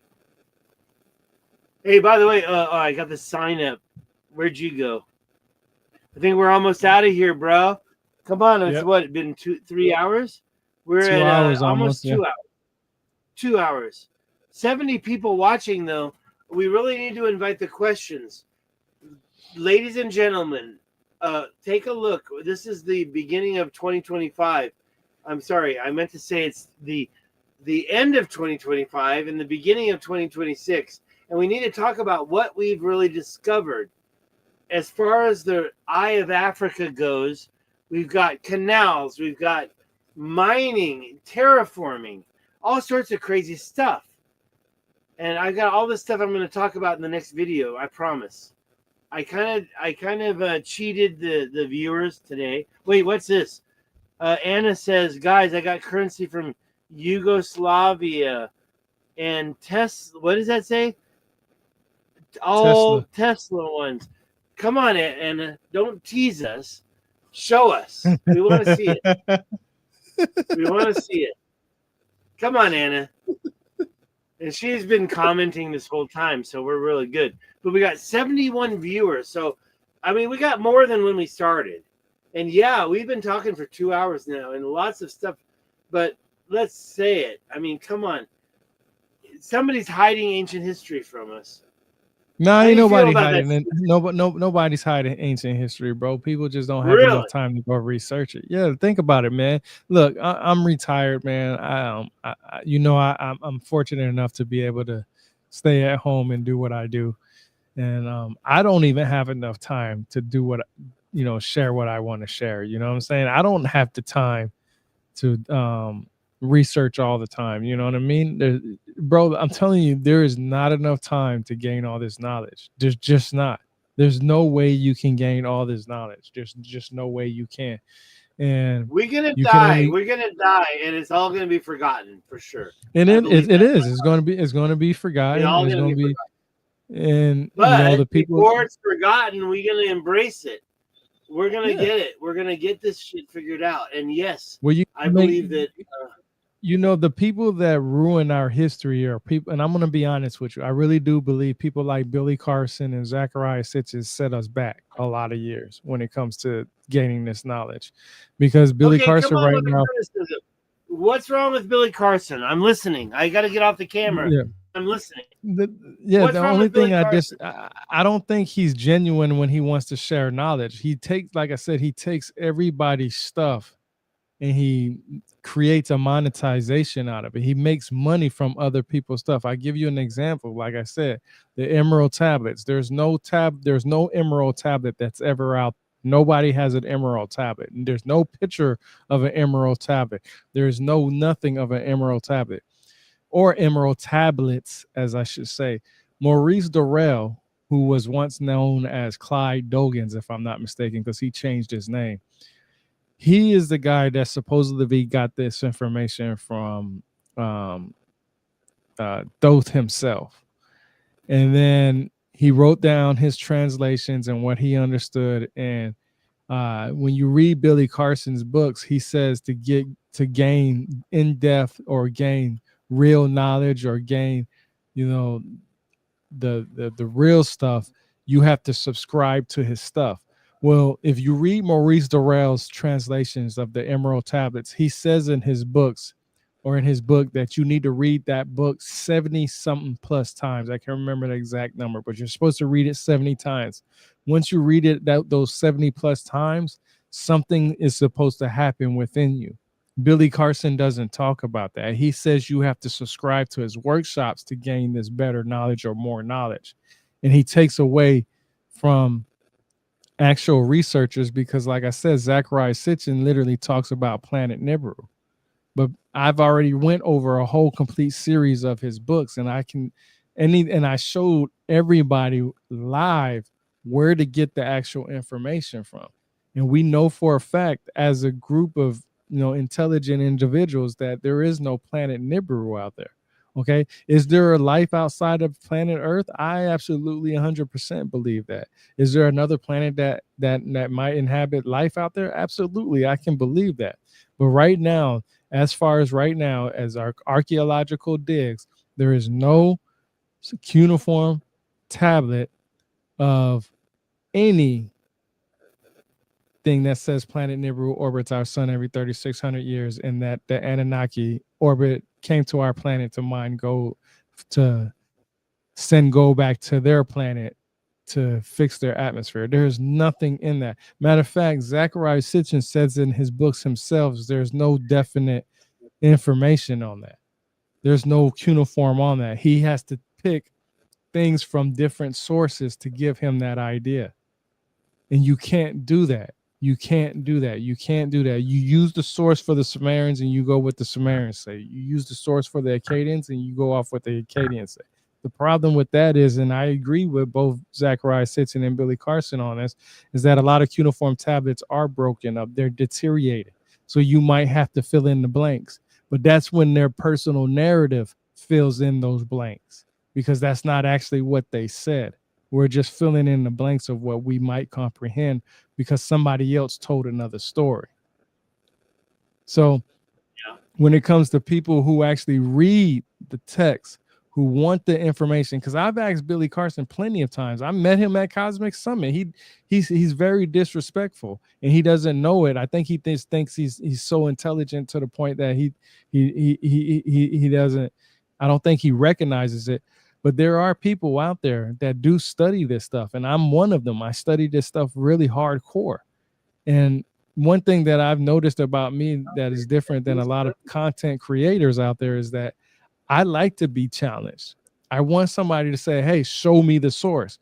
I get off on showing people sources. As soon as somebody says source, I'm running straight to my library and I'm grabbing the book and saying, see, this is what it says. This is what it says right here in the book. I don't have to make up nothing. And that's what I did through my series. That's why I have that series, what I've learned from reading these books, because I can tell people what the book says, what I found important, and then I can tell you more about it based off of my in-depth information that I've gained from other sources. But I will always pull up a source to back up my source, right? Like I'm not saying that the person that I'm reading from is 100% accurate. What I'm saying is that if somebody tells me the Epic of Gilgamesh is facts, I can go right now and get the book from my library from Andrew George, open up to the introduction and say that he talks about how we need to be careful of making sure that it's not just facts and fiction. We have to be careful of what we read. He literally says that in so many different ways. I've posted it on Twitter X and everything. I literally have an X account where I take pictures of what I found interesting in the book and I show you, hey, this is what it says. If it says that this book is fiction, then it's fiction. Literally, when people talk about the lost book of Enki, you open the book up, it literally says fiction in front. But a lot of people have told me personally, they say, hey, man, if you want to know about Enki, you need to go get the lost book of Enki. So you want me to go read something that's labeled as fiction to learn about a god that is literally depicted and talked about in the electronic text corpus of Sumerian literature? No, I'm not going to do that. I'm not going. I've read the book, but I'm not going to use that as a source. I'm going to use what is the actual source, And if you ever read the Lost Book of Enki, Zachariah Sitchin literally has pictures that's in the background of the first chapter of every chapter that he has. He literally has a cuneiform tablet that he's trying to showcase as this is where he got the information from, which is wrong. That's not where he got the information from because there's no autobiography of Enki. There's nothing of that some sort of anything. He literally got the information from one or two places.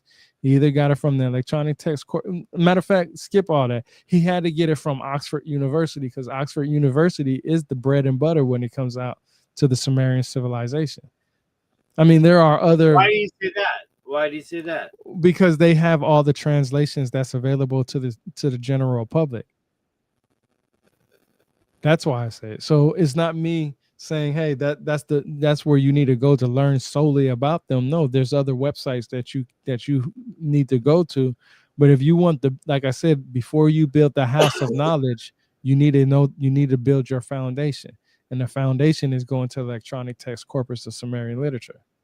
Or you can buy the book with the ancient literature of Sumer. But I mean, you can literally go on Google right now, type in ETCSL, and the electronic text corpus Sumerian literature will pop up, and boom, you will have it. But the problem only with that is that you need to know exactly what the Sumerians used.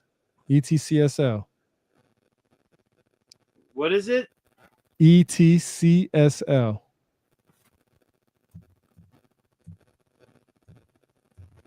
Yep. Type that in.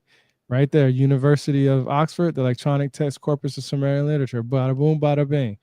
Then when you go to the simply search area, if you type in Anunnaki, nothing is going to come up because that's not what the Sumerians called them. You need to type in Anuna. But I want you to read that introduction. Read that introduction loud and pay attention to the date that's going to come up. Just read that out loud. All right, I was trying to get it bigger before I Yeah, yeah. started. Sumerian is the first language. Okay, so right here, we're talking about the language more than we are the culture, Yep.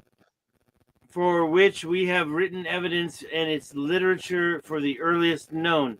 The electronic text corpus of Sumerian language literature, Sumerian literature is a project of the University of Oxford, comprises a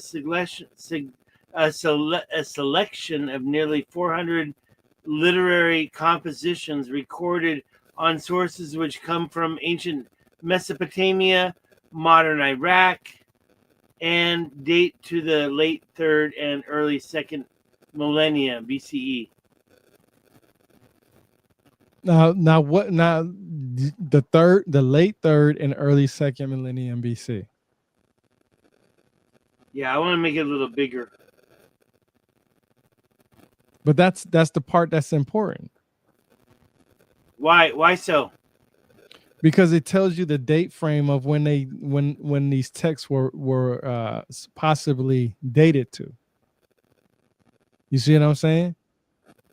And if you pick up the literature of ancient Sumer, the book, it literally says 1800 BCE on the back of it. 1800 BCE. 18. Wow. You got any older books than that? From the Sumerians? No, this is the bread and butter right here. This website is the bread and butter right here. Go to the simple search real quick. Yeah, I'm having a problem with my mouse. There we go. Type in Anuna and hit go, because that's what the Sumerians called them. It's not going. You gotta hit go.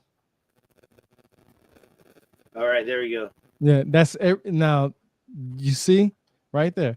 So this tells you everything that has to do with the Anuna right here, / the Anunnaki.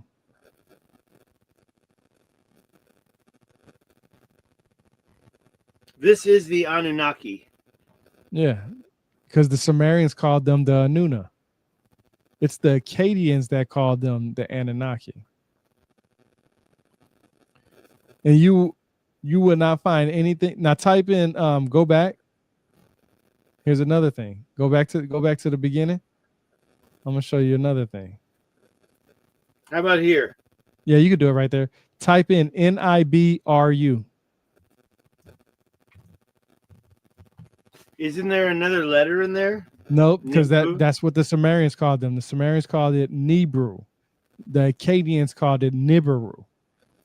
Now this is everything about Nibiru / Nibru right here.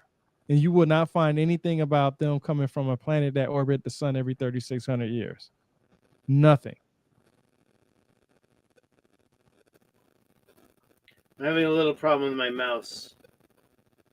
There we go. And a lot of talk about Enki.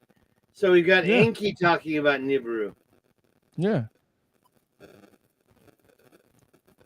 In fact, everything up here is Enki. Yeah, Enki's mentioned a lot. So that's what I'm saying is that you will not find anything in here about planet Nibiru orbiting our sun every 3,600 years. You're not going to find anything about the Sumerians or the Anunnaki needing gold for their planet Nibiru to their atmosphere. You're not going to find it in here. Nothing. Zero zelts. You're not going to find nothing in there. Respect to Nibiru.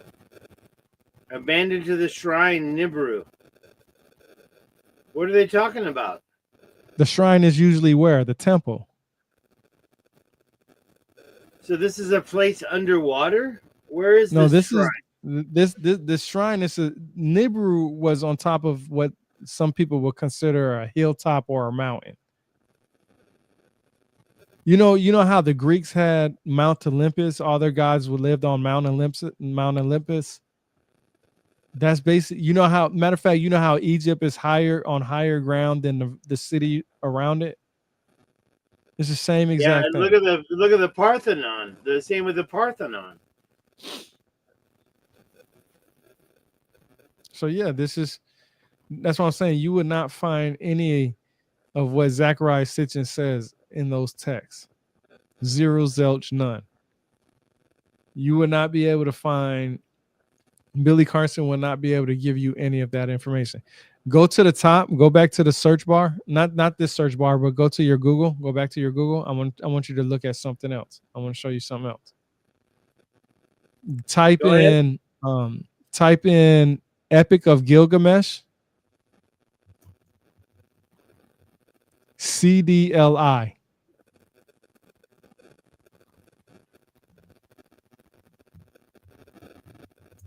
CDLI. LI. Yep.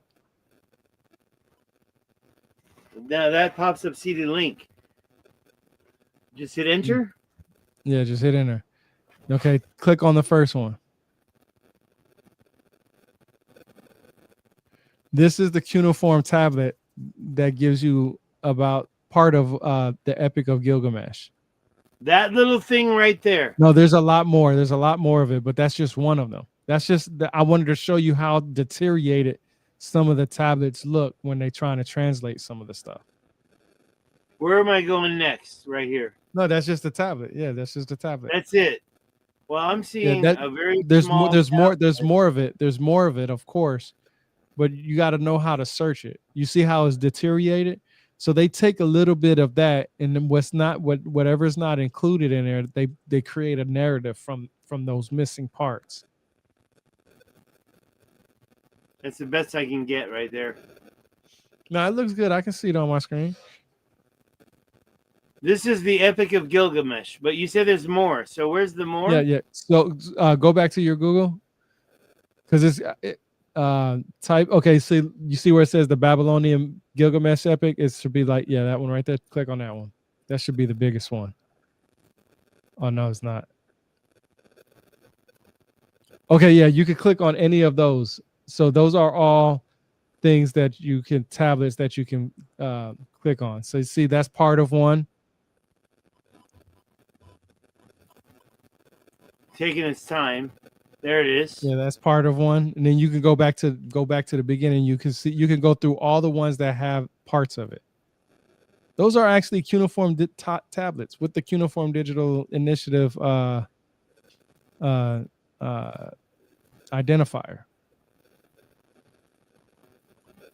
Is that the identifier right That's there? Yep, that's the identifier right there, the number.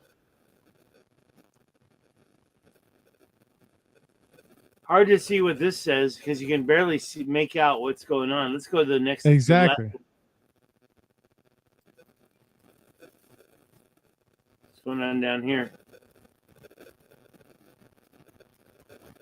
Looks a little bit, yeah, barely making. You can't see anything. Yeah, so that's what I'm saying is that what you can read is only a portion. So just imagine, let me put it in perspective like this. Say you get a 50-page book, right?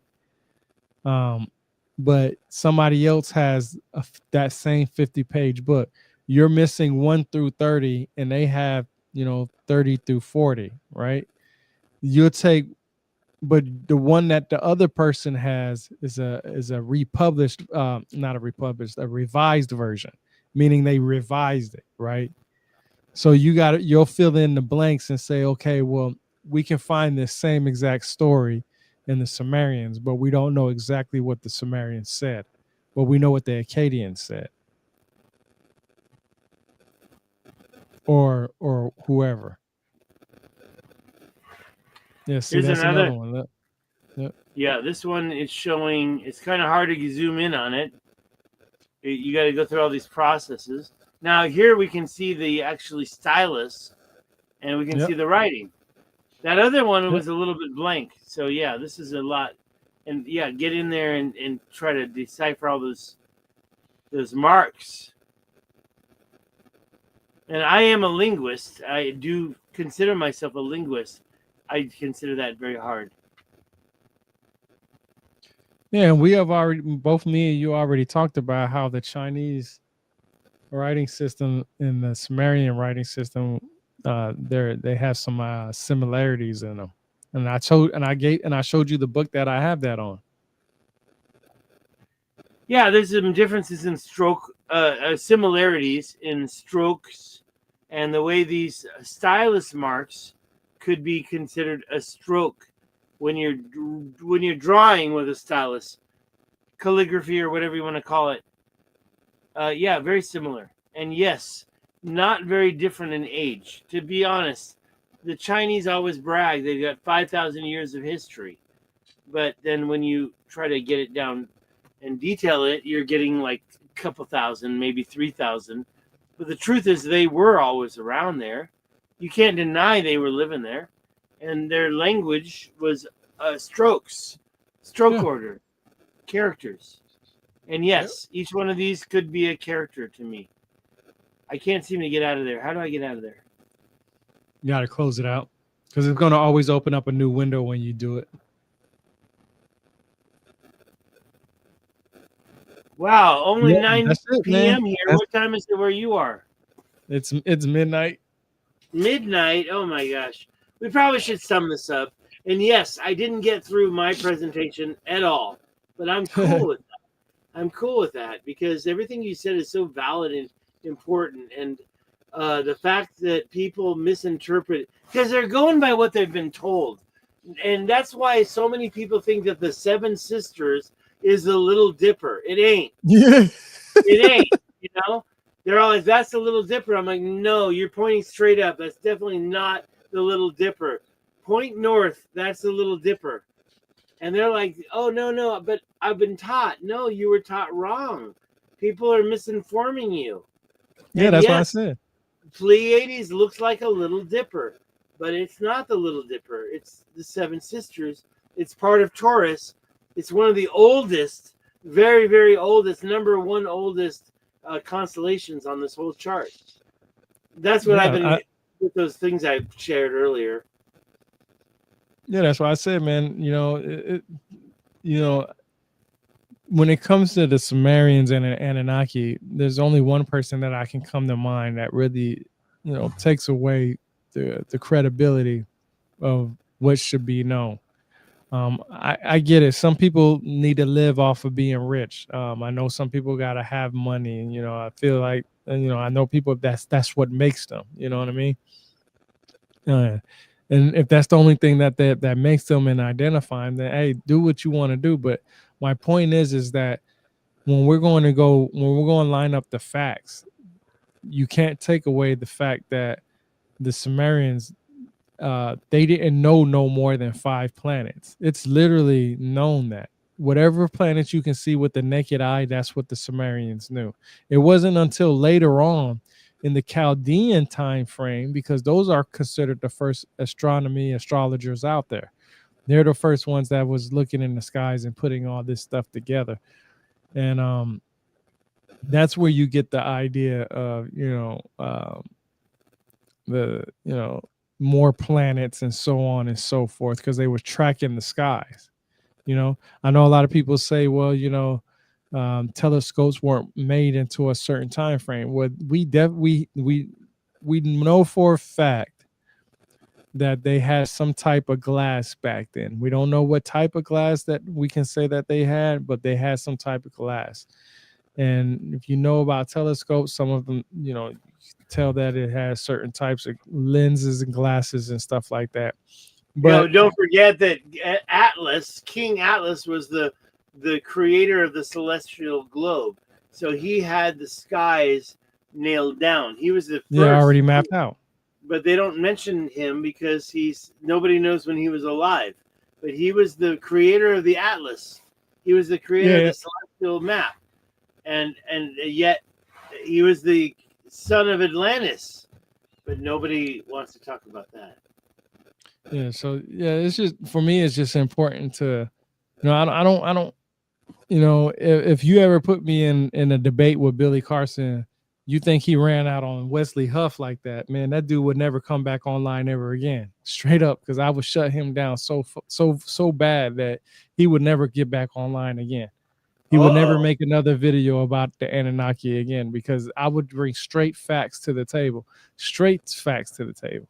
Like there's no denying it. Like everything that I just shared with you and your audience, everything that I just shared, um, that I shared through my series and stuff like that, it's all facts.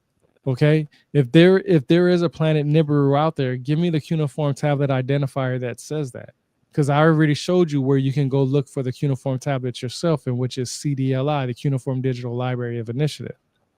And there's other websites, of course, too, like the British Museum and all these other ones, Pennsylvania and stuff like that. But my point is that there's when I said earlier today, there's too many people out there that want to be content creators. People want to be known and famous and have these riches and show off what they have because it makes them feel good. Money shouldn't make you feel like that. If you really are truly honestly wanting to know about history and you want to bring facts to the table, you're not going to deviate away from something else. And I give you an example. How many times have you ever told somebody in your lifetime, don't put words in my mouth? You probably said that a couple of times in your life, right? Don't put words in my mouth. I didn't say that, right? This is what I said, right? That's how I feel about what Billy Carson is doing against the Sumerians. If the Sumerians didn't say that, don't put words in their mouth. Leave it as it is. Don't disrespect them like that, because you want somebody to disrespect you in a sense and put words in your mouth. So why would you do it to somebody else? If they can't speak for themselves, then just speak on what you can speak on, right? And that's what the facts are. Don't add your own narrative in there and all this other stuff. Because I like I said, I do believe in aliens. I do believe in extraterrestrial life. I believe in that stuff. But the Sumerians themselves didn't talk about no planet coming from no other place that orbits our sun every 3,600 years. And the amount of time that it would for them to do what they needed to do, one catastrophic event, one spaceship or whatever that exploded with that gold on there would take away almost 10,000 years, close to, I'm just going to say like 7,000 years. Because remember, like I said, Billy Carson, Zachariah Sitchin says planet Nibiru orbits the sun every 3,600 years. So that means when they come here for the 3,600 years, something happens where they can't launch, weather reasons, whatever the case may be, malfunctions in the ship or whatever.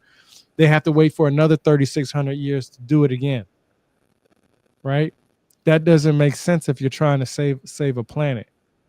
Nope. Especially not if at they all. specifically, yeah, right? Because that means you're missing out those 3,600 years. We already have problems with our planet, with our electronics right now. They even say, even till this day, that UFOs crash land on planet Earth all the time. So why would you risk that possibility if you could easily just transport all your people from that planet to here, especially if it's already deteriorating, right? How do you know the gold is actually going to hold up and last and save you, right? How do you know that something else is not? They say every planet is going to die eventually anyway. So why wouldn't you, if you found a new planet that can, maintain life, why not just ship everybody from that planet to the next one? Especially if you say you have the technology to do it. You know what I mean? So it doesn't make sense on a logical scale to do that, right?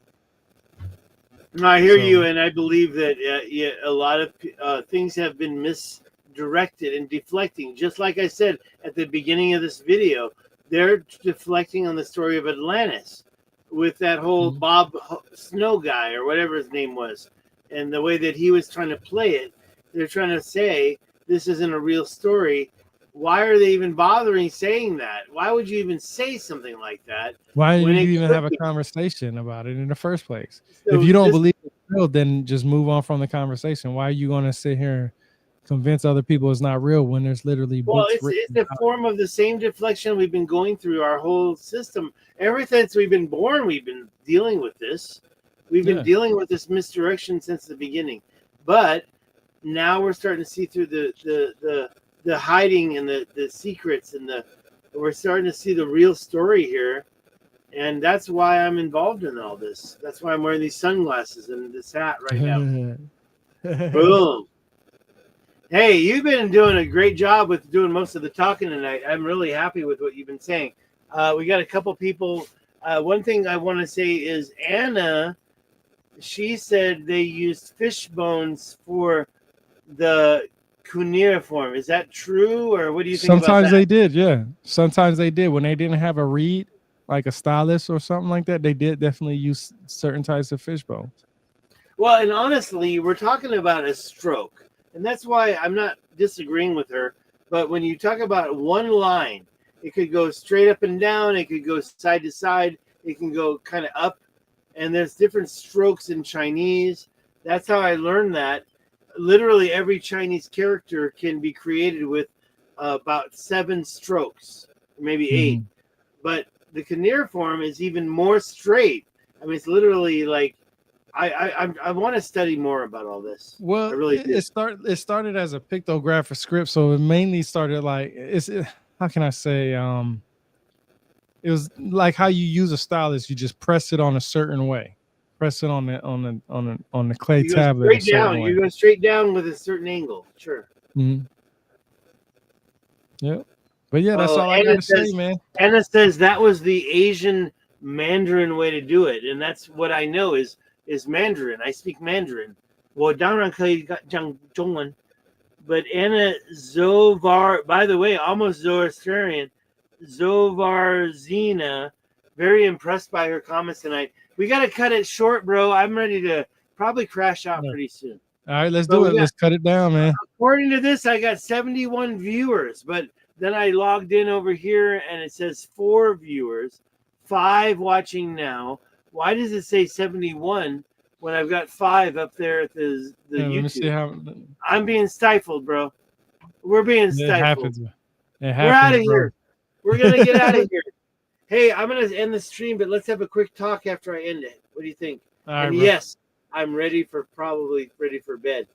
But honestly, it was a great talk. And yes, we got to hash this out. Anna says, "Me mung how?" Huh? Oh wait, hold on. I got my mouse. I gotta get my mouse right. Me mung how? No, it's not me mung how. It's Oh, we got another viewer. Me mung how? Well, it's close. I don't know what me mung how means exactly, so I'm not gonna comment. Illumino Hato says, "I am here. I am one." Anna says, "I am with you. Let's do it." Thank you, Anna.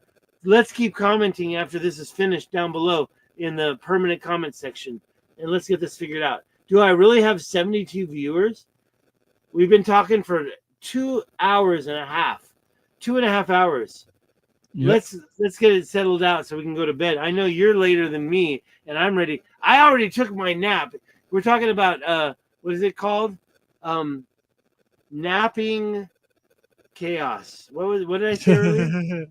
What did I uh, say? uh, Hold on. Let me bring it up. Yeah, you gotta look it up. No, you're not gonna find it. It's too far back. It's called napping. Oh, it was perfect. I love that comment about napping. You're looking for it. I'm looking for it too. Napping. Nap's gone wild. Naps gone wild. Just like that pornography that we got sucked in when I was a teenager. Girls Gone Wild. Oh, I wanted to see that. Now I'm a little older and it's Naps Gone Wild, bro. Naps are going wild in my life. I can't control them at all. I got a nap. I got to wake. I'm awake. I don't know what's going on. And yeah, waking life. This is the next step. So yeah, you were inviting people in the Muse group to come join us, but I don't think they're going to make it. We're live. We are live. Thank you, Tyrone. We're out of here. Let's get out All of right, here. bro. We're gonna have a good night. Thank you all. We got 68 viewers according to my thing, but hard to believe when I see YouTube says 4. We out. Have a good night. We're gonna continue this conversation tomorrow. Thanks, guys. Bye bye.